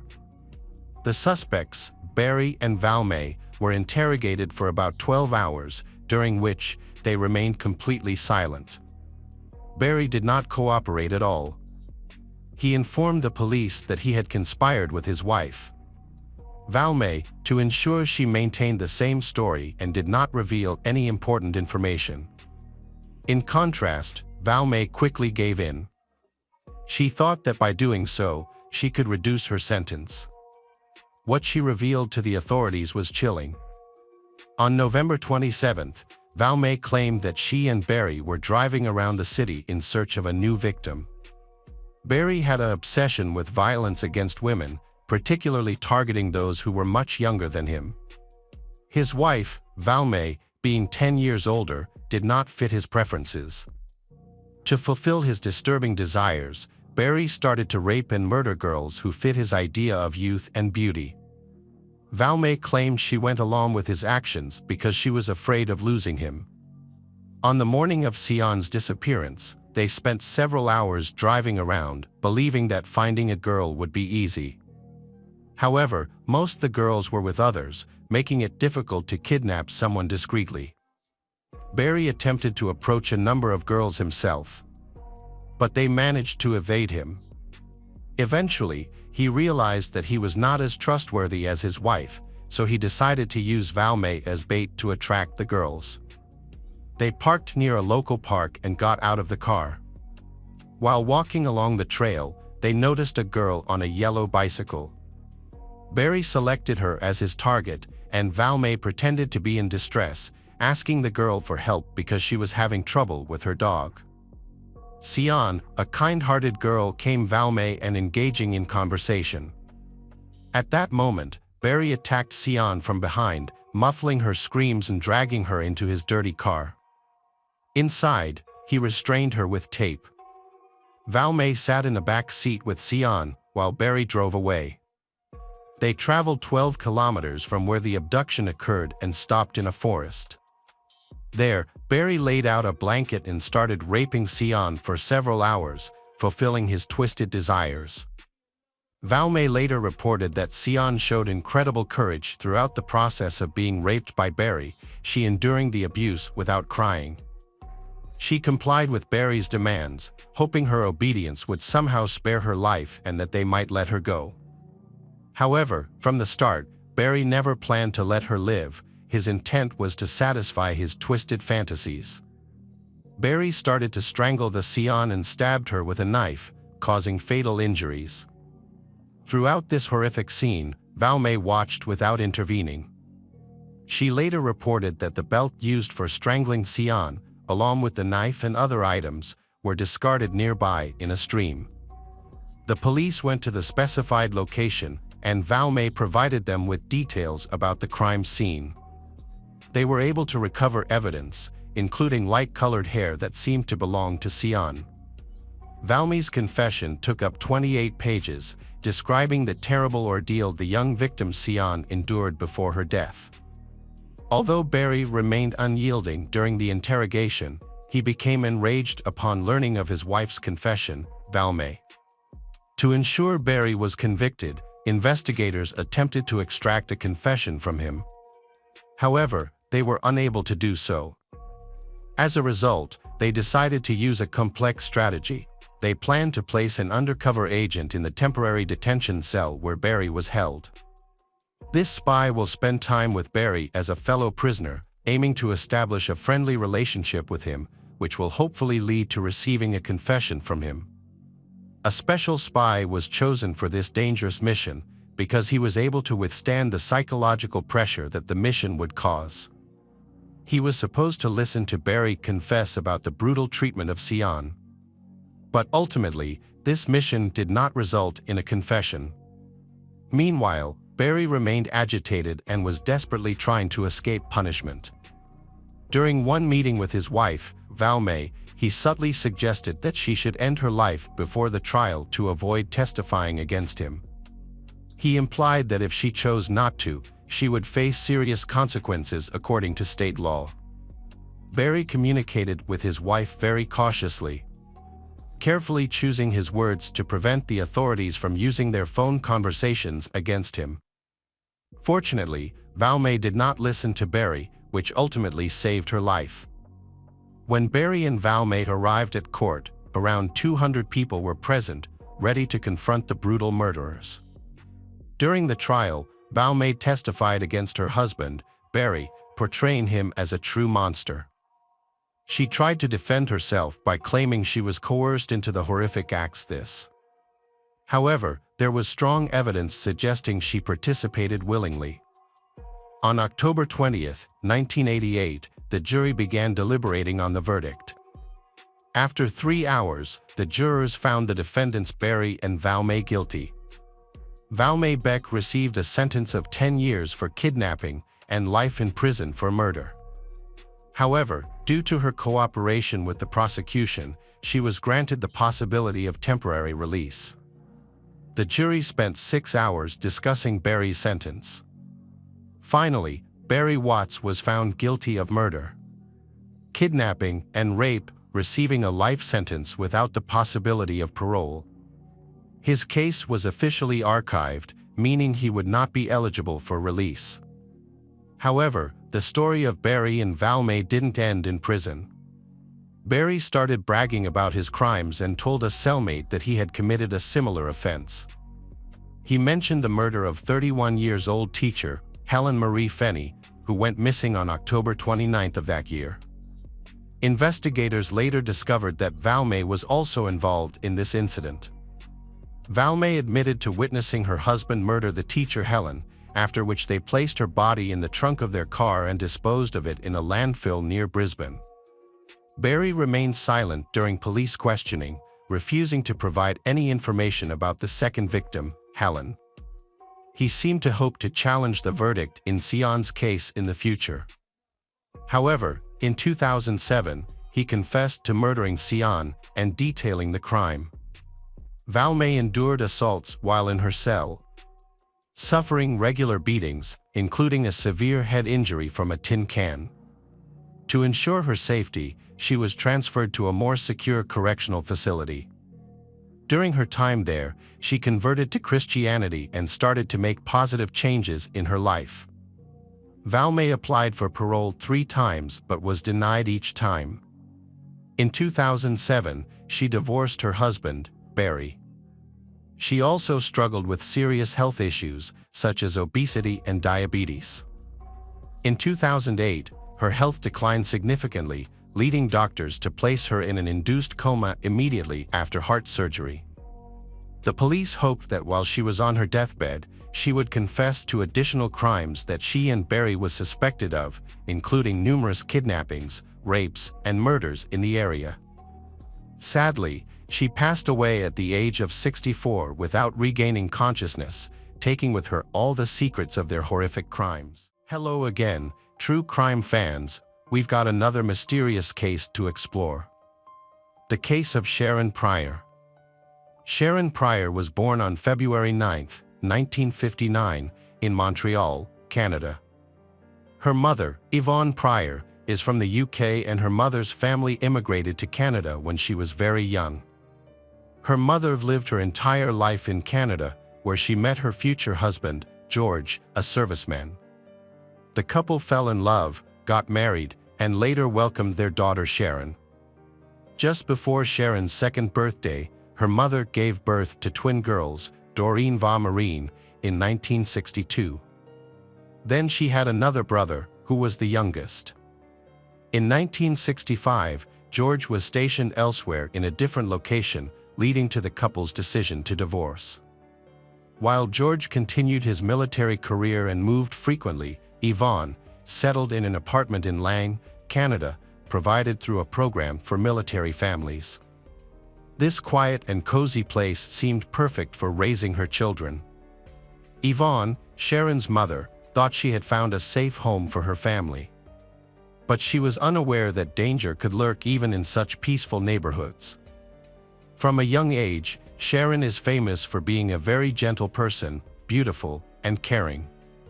She was responsible, sincere, and kind, which drove her to help those in need. Consequently, she often rescued homeless animals, especially those that were sick or injured. This compassion inspired her dream of becoming a veterinarian in the future. Later on, Sharon joined a school club and began playing hockey. She was also very creative, dedicating her free time to art clubs and needlework classes. With her many talents, Sharon appeared to have a bright future ahead. Yvonne was thrilled to see her daughter blossoming into such a wonderful person. As Sharon's assistant, Yvonne was naturally cautious and tried to protect her from negative influences and trouble. Sadly, this caution could not shield Sharon from meeting a cruel man who came into her life. At 16, Sharon is a normal girl facing typical teenage problems. She loved the music of the time and had new hobbies that her parents didn't always support. During this time, she met a young man named John, who had admired her since the 4th grade. Eventually, they started dating in the presence of their friends and were seen as a close-knit and loving couple. Sharon's parents, recognizing their affection for each other, supported their relationship. According to Sharon's mother, they had a harmonious relationship with no conflicts, and Sharon was surrounded by good people. Unfortunately, they were unable to shield her from trouble. On March 29, 1975, everything was going on as usual. Sharon woke up and had breakfast. Her mother was out running errands, having gone to the store the day before Easter to buy food and gifts for her children. When her mother returned home with the shopping, Sharon, the eldest daughter, helped her unpack. This day was meant to be special for the family. Additionally, her mother's boyfriend and his son, Stephen, along with some friends, were planning to visit. Sharon spent most of the day painting Easter eggs and preparing for the holiday. Stephen arrived early and played with her younger brother. Afterward, Sharon got ready to go with Stephen to a sports and crafts association, where they were members. Sharon will go there to get a coat called Gabriel. This named after the brother of the organization's founder, who died of leukemia. This jacket represented membership in the association, but it wasn't given to everyone. The children had to earn it, for instance, by selling lottery tickets. Sharon was determined to get jacket and had successfully sold enough tickets. Excited, she went to the association to receive her personalized jacket. However, she was disappointed to find that they did not have her size available. As a result, Sharon had to return home empty-handed with Stephen, planning to come back for her jacket another day. Despite her disappointment, Sharon maintained the festive spirit. She joined her mother and boyfriend to help with the final preparations for the gathering. Once the guests arrived, Sharon and her mother hid Easter eggs for the children to find later. Sharon then asked to go to the local pizzeria, Marina, which was popular among teenagers. It was close to home, and her mother often allowed her to go there with friends. This time was no different. After receiving permission, Sharon went to her room to get ready. While Sharon was about to leave, the girl next door came to visit. Everyone chatted while Sharon got ready. She borrowed one of her mother's sweaters and put on her favorite suede jacket. Around 7 p.m., Sharon and her neighbor left the house, but Sharon went to the pizza shop alone because her neighbor changed her mind and didn't want to go anymore. They said their goodbyes. The girl next door went home, while Sharon headed to meet her friends at the pizzeria. A group of teenagers was already there waiting for Sharon, but she didn't arrive on time. The others assumed she was just late because she was with her boyfriend John, so they didn't worry and continued their evening at the pizzeria. At that time, several employees from the company were watching a hockey match at home. After the game ended, they headed to the pizzeria. Among them was John, Sharon's boyfriend, who was there without her and had no idea where she was. Like the others, he expected Sharon to be at the pizzeria by the time they arrived, and her absence worried everyone since she was usually very punctual. Meanwhile, Sharon's mother, Yvonne, was at home putting the younger children to bed and watching TV. She decided to wait a bit longer, thinking that Sharon might have lost track of time while spending time with a friend, and will return home later. She stayed in the living room, watching TV, so she wouldn't miss her daughter's return, but she still hadn't come home. Around 1 o'clock in the morning, Yvonne was overwhelmed with fear because there was still no news about her daughter, Sharon. It was too late to call Sharon's friends, so she had to wait until morning, look out the window occasionally. As dawn approached, Yvonne started calling Sharon's friends to find out where she was. Unfortunately, neither her friends nor John knew her whereabouts. She was deeply troubled to learn that Sharon had never been to the pizza shop that evening. The girl next door confirmed that they had said goodbye to Sharon on the street, and she hasn't seen Sharon since. When Yvonne spoke to Mary, Sharon's best friend, she became even more anxious. Mary said her that after 7 p.m. near the pizzeria, a 20-year-old girl named Cheryl Roy was attacked by a stranger with a knife. Fortunately, other passers-by heard Cheryl's screams, which scared the attacker away. Witnesses reported that the man fled in the direction Sharon would have taken to the pizzeria. They described him as tall, dark-haired, blue-eyed, and mustached. He spoke calmly and wore a ski jacket, blue jeans, and pointed-toe shoes. After hearing this, Yvonne panicked, realizing that the time and location of the attack matched with the route Sharon usually takes. She came to report to the police, but they have yet to come to any conclusions. The police were in no rush to charge anyone in the attack. Instead, they decided to immediately launch a search. Hundreds of people learned about the incident and came out to help search for Sharon, a 16-year-old schoolgirl. They received her photo and description to make the search easier. Her mother, Yvonne, appeared on television to inform everyone about her daughter's disappearance and urged anyone with useful information to contact the police. Unfortunately, despite their efforts, there were no new leads. Days went by without any updates on Sharon's whereabouts, but her mother continued to hope for her daughter's safe return. However, the police had already searched the area, and the chances of finding Sharon alive were dwindling. Sharon had no reason to run away from home. She had a good relationship with her parents and was dating a nice guy at school.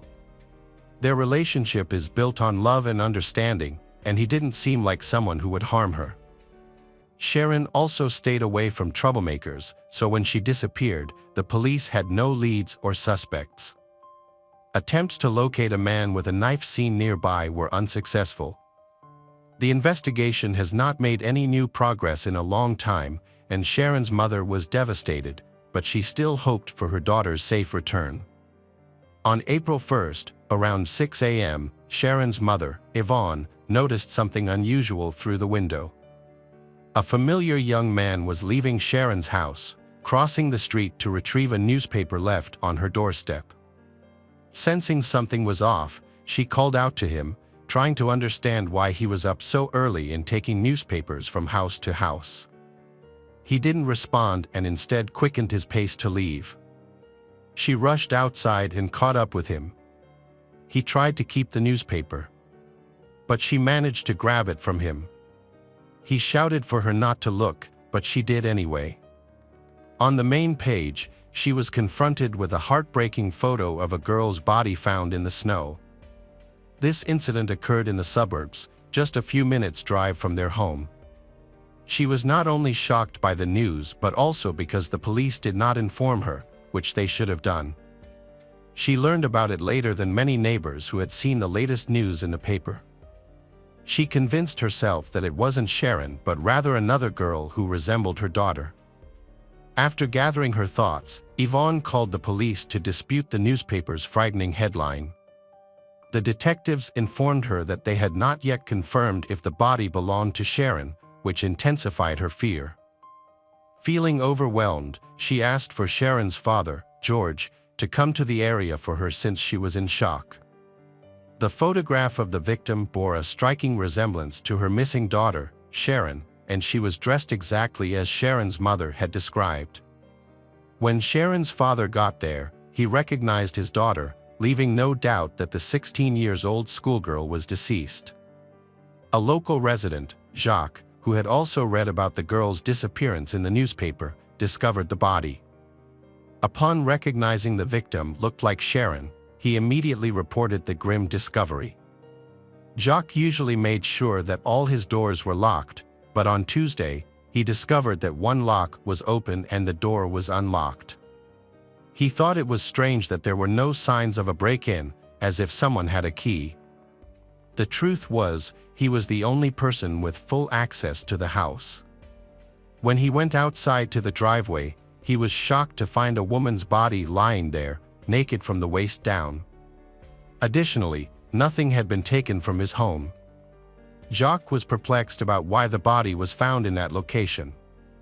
Patrol officers soon arrived, and a murder investigation began.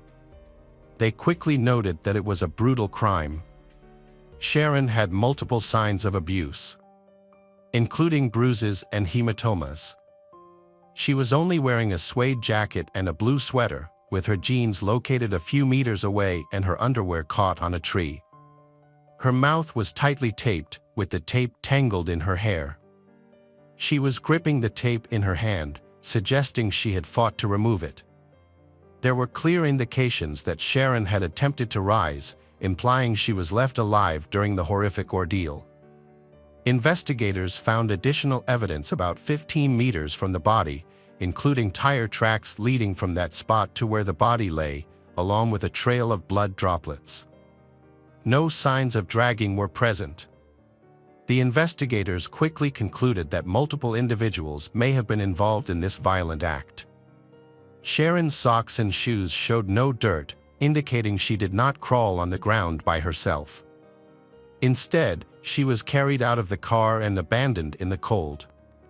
Near her body, investigators found a man's shirt tied around her wrists, which helped determine the main suspect in the case is quite tall.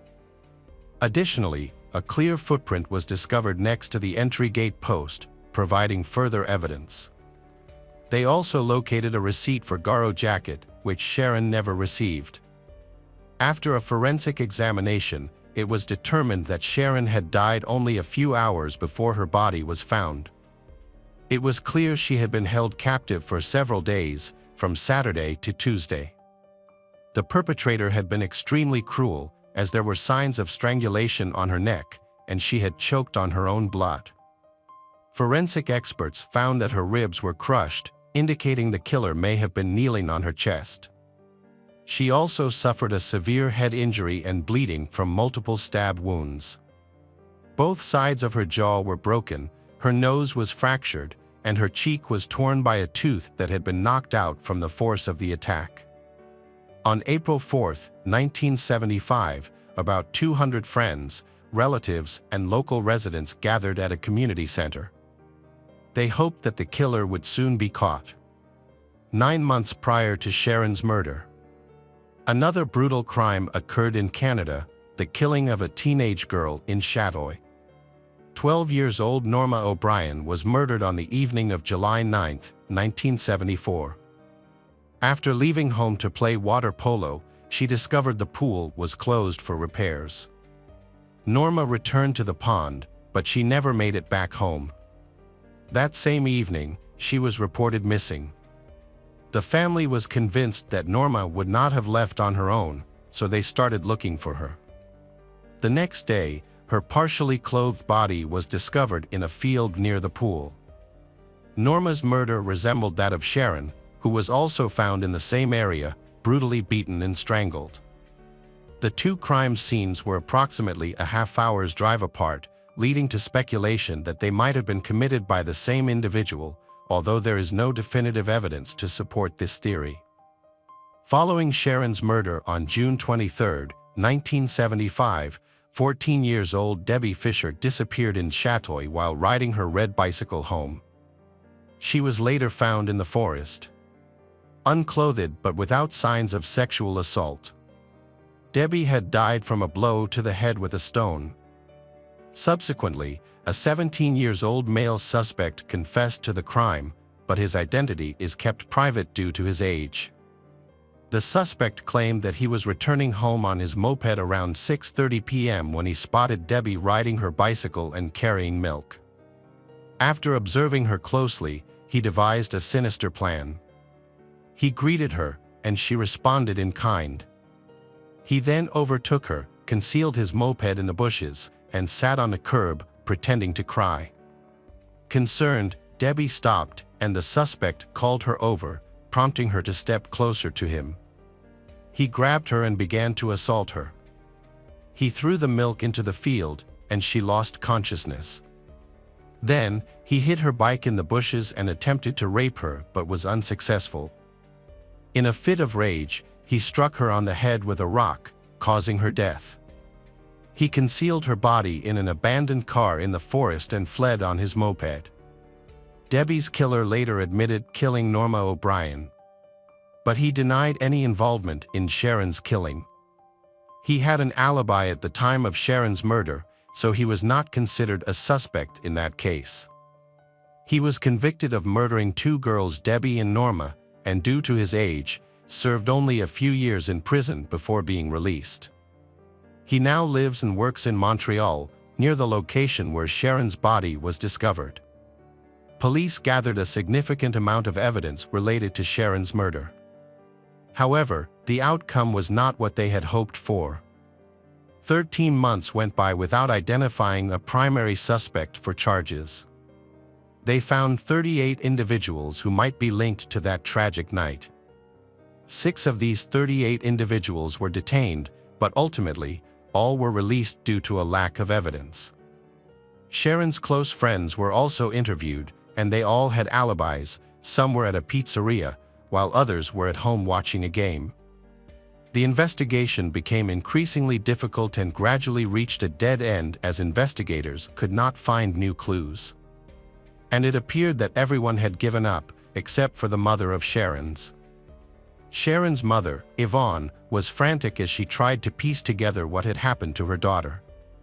Yvonne realized that Sharon couldn't have gone far from home by the time she left the house to go to the pizza shop. On the way, Sharon was supposed to meet a neighbor, who was also returning home from work. For years, the neighbor would walk the same path, but that day he claimed he didn't see Sharon on the sidewalk. Since Sharon had not traveled far, she should have been kidnapped right after saying goodbye to her friend. The kidnapper had only a few minutes to act, and somehow he managed to do it without being seen. Unfortunately, there were no witnesses to Sharon's abduction, making it seem like the perfect crime. Sharon's mother believed it was crucial to pay attention to all the neighbors on their street. Someone should have noticed the suspicious stranger or recognized him if he lived nearby. Detectives described the killer and rapist as being around 20 years old, likely living with his parents. They suspected that he had psychological issues, possibly including obsessive behaviors or hostility towards women.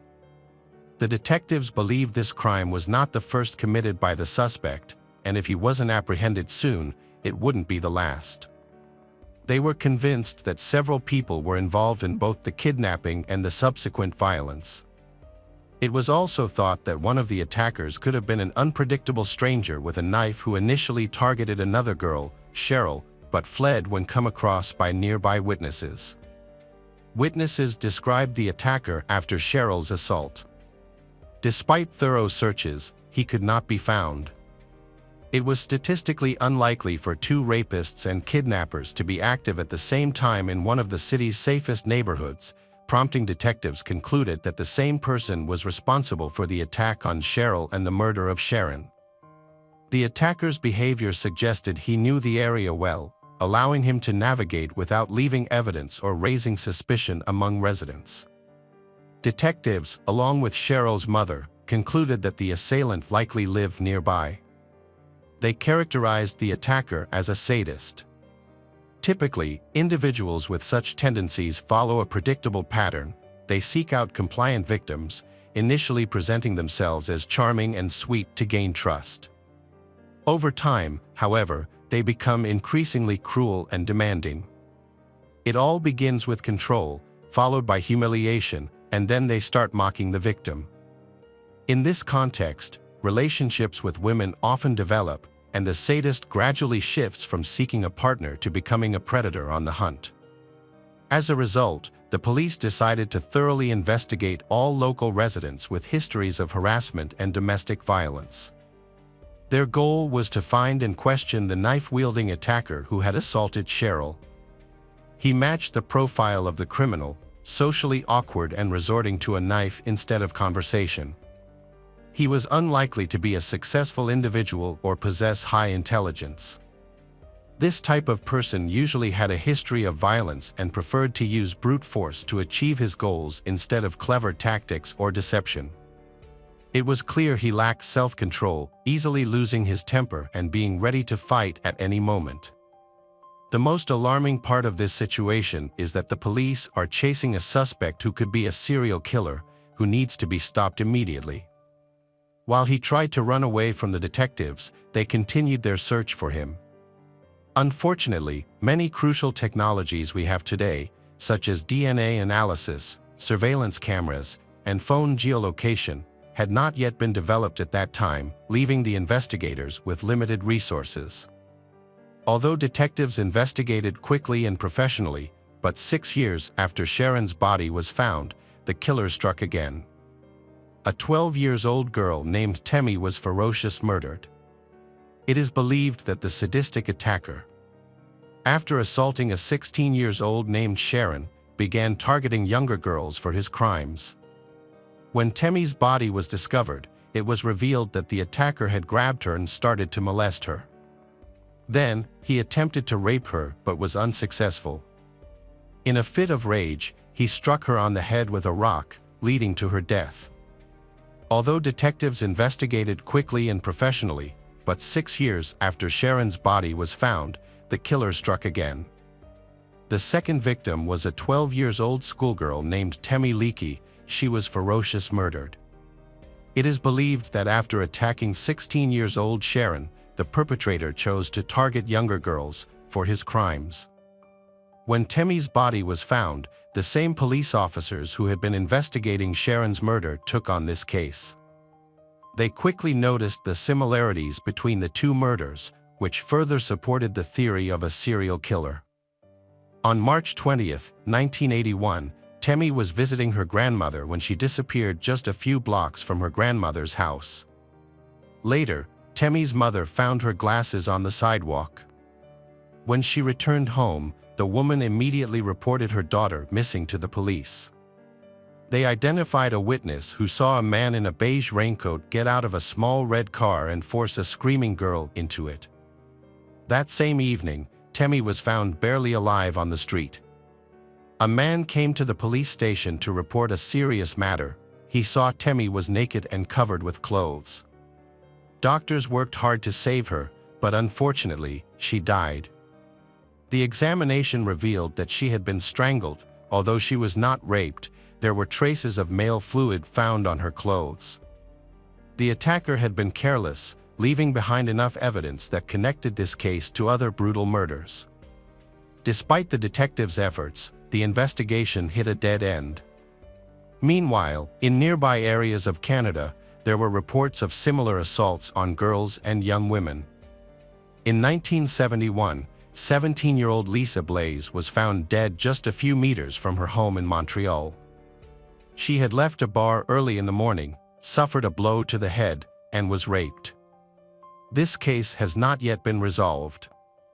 Because there are so many open cases, the police have difficulty determining whether these cases are related or not. In 2000, Sharon's mother reached out to the police, requesting a re-evaluation of her daughter's case using modern techniques. At that time, advancements in technology, especially in DNA analysis, had made it possible to investigate cases more effectively. However, a week later, she was disappointed to learn that most of the evidence from the year Sharon was murdered had disappeared. The few surviving items from 1995 included Sharon's clothing and belongings possibly linked to a suspect. Forensic scientists tested a shirt belonging to a man but found that the DNA did not match Sharon. Although no matches were identified in the database, the DNA sample was preserved for future comparisons with any suspects that might emerge later on. In June 2004, the police received a tip about a garage where Sharon might have been held by her killer. When detectives investigated, they found no new evidence. They collected 3 DNA samples from the site, but none matched Sharon's DNA or the materials found on her clothing. Ultimately, this lead turned out to be false. In 2012, a $10,000 reward was offered to anyone with information leading to the arrest of the killer of Sharon. This announcement suggested that the police might have new leads in the case and were seeking help from the public. They established a special hotline to make it easier for people to share information, and the investigation has been reopened. However, like previous efforts, this initiative did not result in any breakthroughs. Detectives revisited the case involving Cheryl's attack in hopes of identifying the perpetrator. They arranged for Cheryl to undergo hypnosis. During the session, she was shown photos of various men, including serial killer William Patrick Fife. She said her attacker looked very similar to William, a Canadian serial killer who was convicted of murdering 5 women in Montreal. He claimed to have had 9 victims, but authorities could only confirm 5. Detectives had long suspected his involvement in the girls' murders and tried to link him to these cases. However, he denied any guilt and claimed he only started killing in 1979. It's important to highlight that Sharon was murdered in 1975. Regrettably, no evidence was found that connected him to the case of Sharon's. Later on, investigators later looked potential connections between the girls' murders and other dangerous criminals in Canada. One suspect was Mike French, a member of the Montreal biker gang Satan. He lived close to Sharon when she was killed in 1975 but moved away with his parents 2 years later. Those who knew him described him as aggressive and cruel, suggesting he could have been responsible for the girls' deaths. Some witnesses reported hearing Mike boast about his involvement in violent acts, but once again, the police faced challenges. Mike was killed in a gang conflict in November, taking with him any potential information about his connection to the murders. His murder also remains unsolved. Ultimately, all these leads were mere speculation. The Sharon family was outraged by the police's lack of professionalism. They committed to fighting for justice until the end, determined to find and hold the criminal accountable. Sharon's mother felt that this fight was not just for her daughter, but also for other parents mourning the loss of their children. In 2015, Sharon's mother was featured on television with 9 other families, accused the police of being unable to handle the case. A new development in the case occurred in June 2022 when a match was found in a DNA database through genetic genealogy. A DNA sample from a man's shirt discovered at the scene of Sharon's murder was matched to Franklin Maywood Romine, who had died in 1982. His body was exhumed for analysis, and DNA confirmation was obtained on May 2, 2023. Franklin resembled the suspect described by witnesses. He lived nearby where the attack occurred, and his car matched the tire tracks found near Sharon's body. He also had a troubled criminal history, including convictions for assault and rape. This evidence was crucial in resolving Sharon's murder case. Although no one could be charged or tried, investigators were able to bring closure to the case. The tragic murder of Sharon Pryor, a 16-year-old schoolgirl, has been solved, thanks to advancements in DNA testing and the determined efforts of her family. Mystery lovers, today's case is going to keep you on the edge of your seat.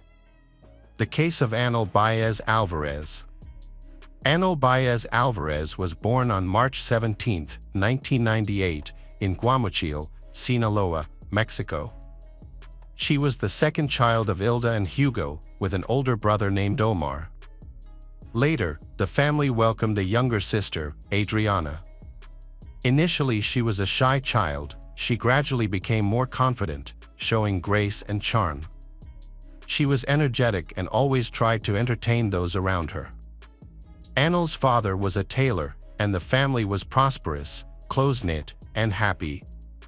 However, the family was no longer happy when Anel's mother was diagnosed with cancer in the early 2010s. The children had to grow up quickly to take care of her. After a tough battle with the illness, Ilda passed away in 2012. The family was devastated, but they didn't give up. They supported each other through the pain and trying to make life better.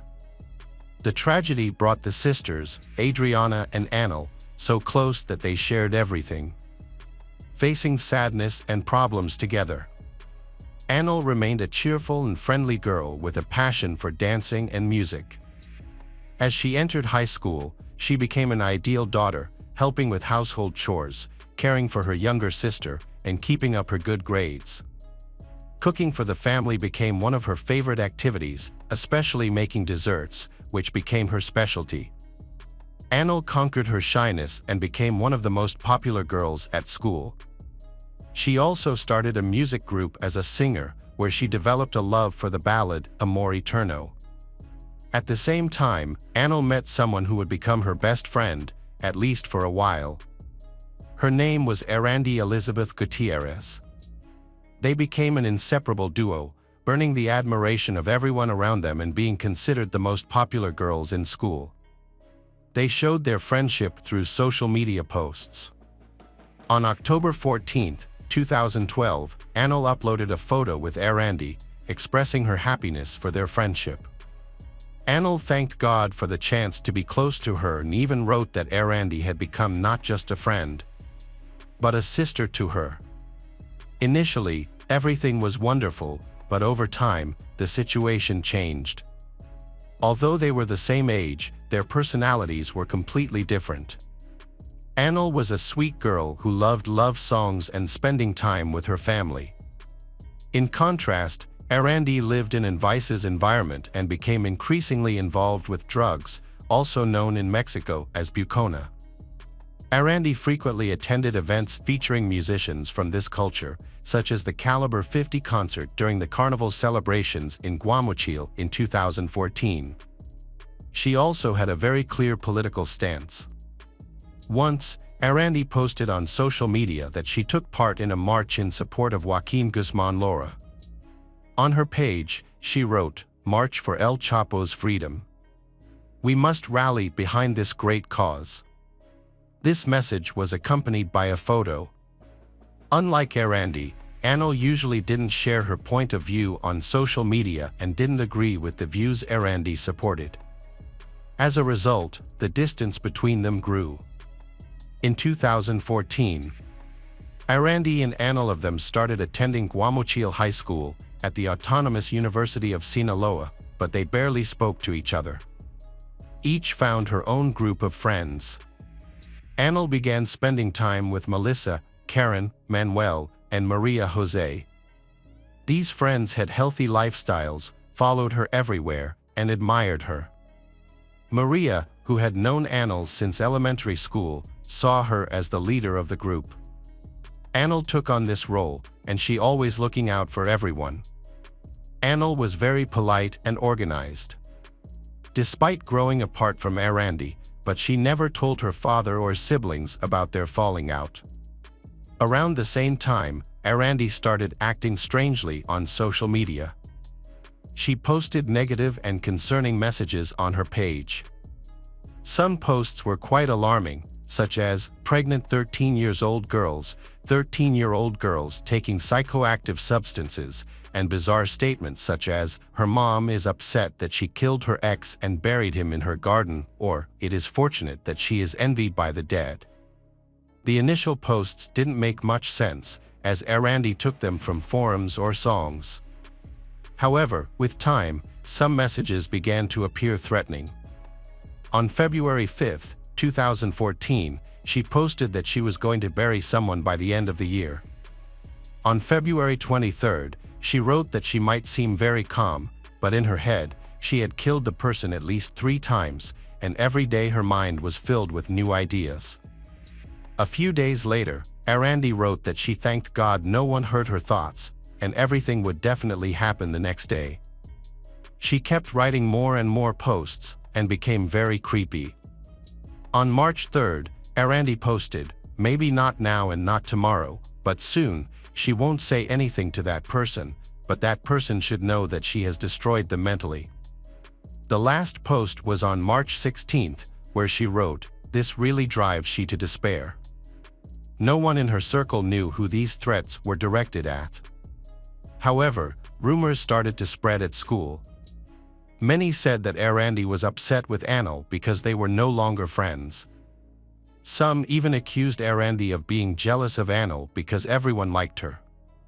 However, Anil wasn't worried about Arandi's social media posts. She celebrated her birthday with a big party, wearing a beautiful pink dress, and was the star of the evening. Her life seemed perfect until March 19, when her absence raised concerns in her family. Hugo received a call from Adriana's school, informing him that Anil hadn't picked her up as usual.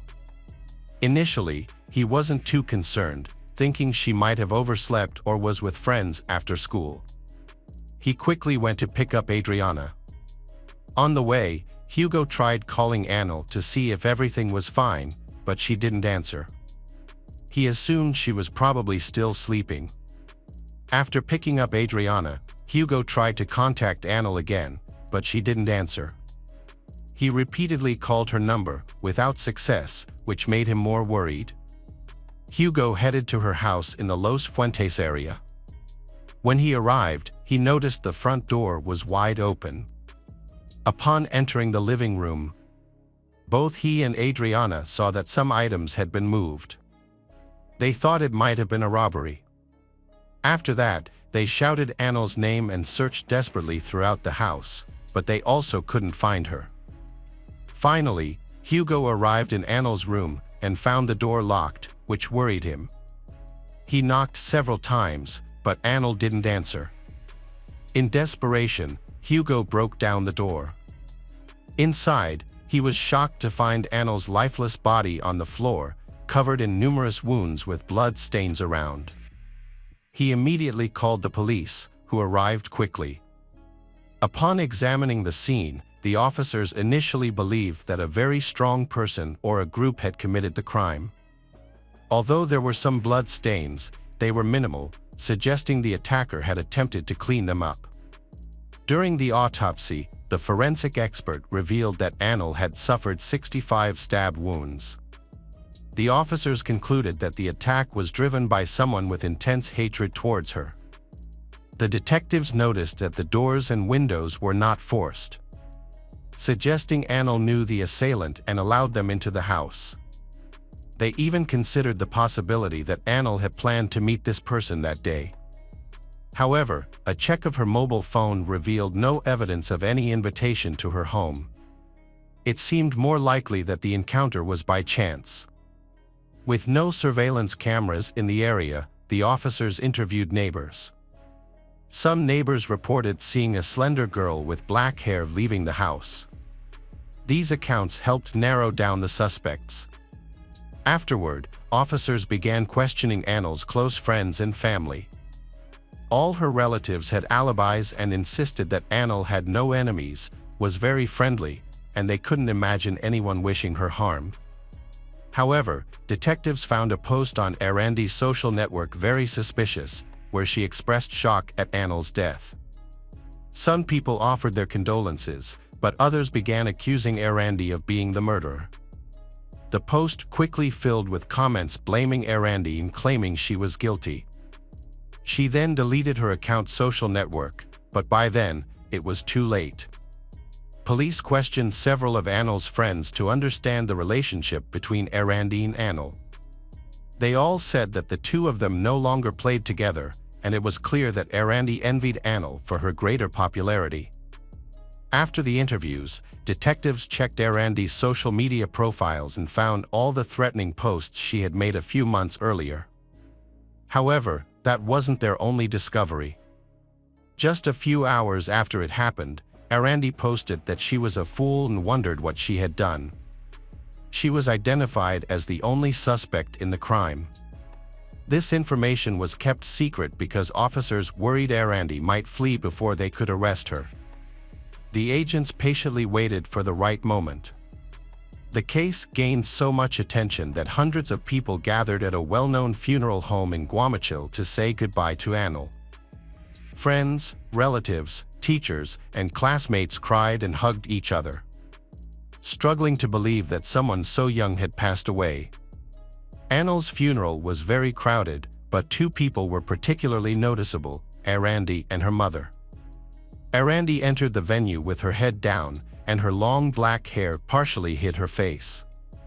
Her outfit was unusual for the hot weather. She wore a hoodie with the hood up and long sleeves, as if trying to hide something. Both she and her mother approached to offer condolences to Annel's family, then sat near the casket containing Annel's body.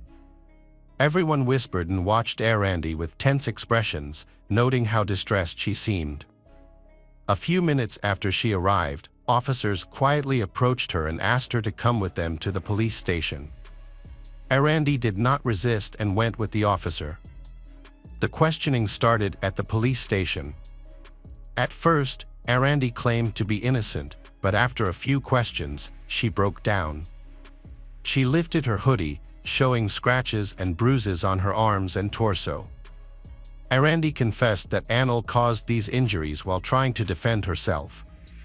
In December 2013, Annel posted a picture online with Arandi, where they appeared hugging, smiling, and partially naked. Arandi was upset because Annel posted a photo without her permission. She asked Annel to take it down, but Annel ignored her request. Eventually, Annel agreed to remove the photo, but by then, their friendship was broken beyond repair. The situation got worse when one of Arandi's classmates told her he had a compromising photo of her, which she suspected was the same one Annel had posted months earlier. From that point on, Arandi started thinking about how to get revenge.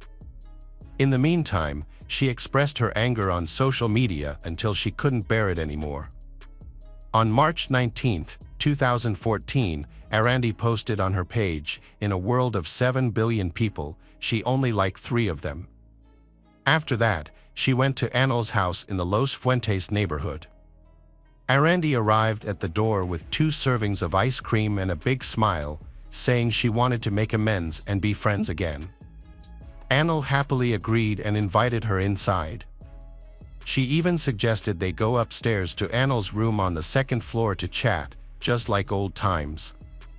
Once in the room, they started talking and eating ice cream. After a few minutes, Arandi suggested watching a movie. Arandi then said she needed to go to the bathroom and asked not to pause the movie. However, instead of going to the bathroom, Arandi went downstairs to the kitchen. She hid a sharp knife under her clothes and went back to the room where Annel was lying on the bed with her back to the door. Taking advantage of this, Arandi took out the knife and attacked her.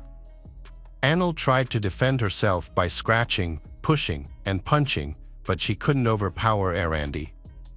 She lost too much blood and died, becoming a victim of a terrible crime. Arandi began to feel anxious, knowing she had to act quickly before Anil's family returned.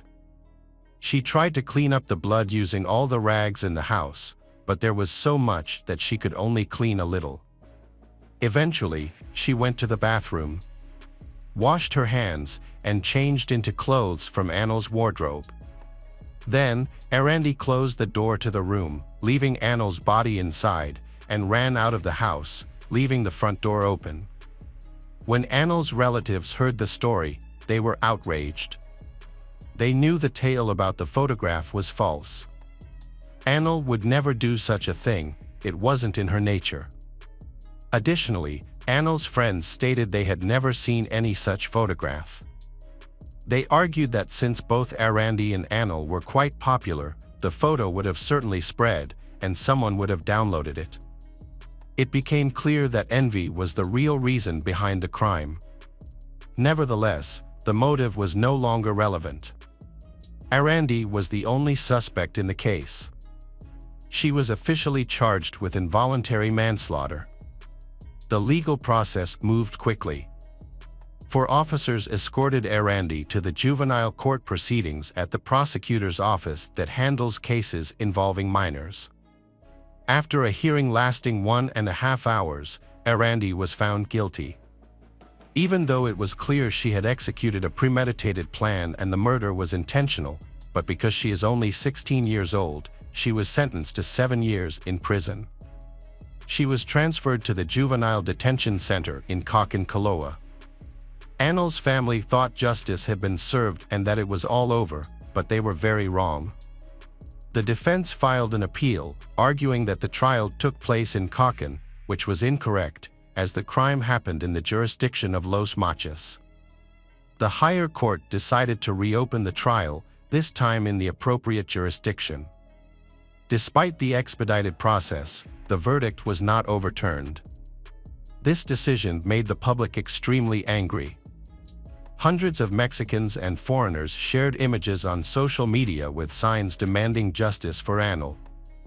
Several polls were conducted in which more than 5 million users voted, considering Arandi's sentence to be unfair. Many wanted her to receive a much longer sentence. The trial was retried, and Arandi was sentenced again to 7 years in prison. Hugo spoke with journalists and expressed his discontent. Although the sentence was not reduced, he believed Arandi's age was no reason not to impose a longer sentence. He hoped that at least she would serve the prescribed number of years. However, this didn't happen. On July 6, 2016, Arandi's sentence was reduced to 5 years. It was also decided that with good behavior, she could be released even sooner. State police had to close the courthouse gates as many journalists attempted to photograph her. This case became one of the most prominent in the country. Hugo was not informed about this hearing, which deeply angered him, worsening the situation further. On Friday, September 23, 2017, a hearing was held to assess Arandi's behavior in light of changes to the federal juvenile justice law. She was released after serving 3.5 years of her original sentence. Hugo left the court very dissatisfied, feeling he had witnessed a great injustice. He expressed his disappointment because the legislative reforms seemed to favor offenders instead of the victims.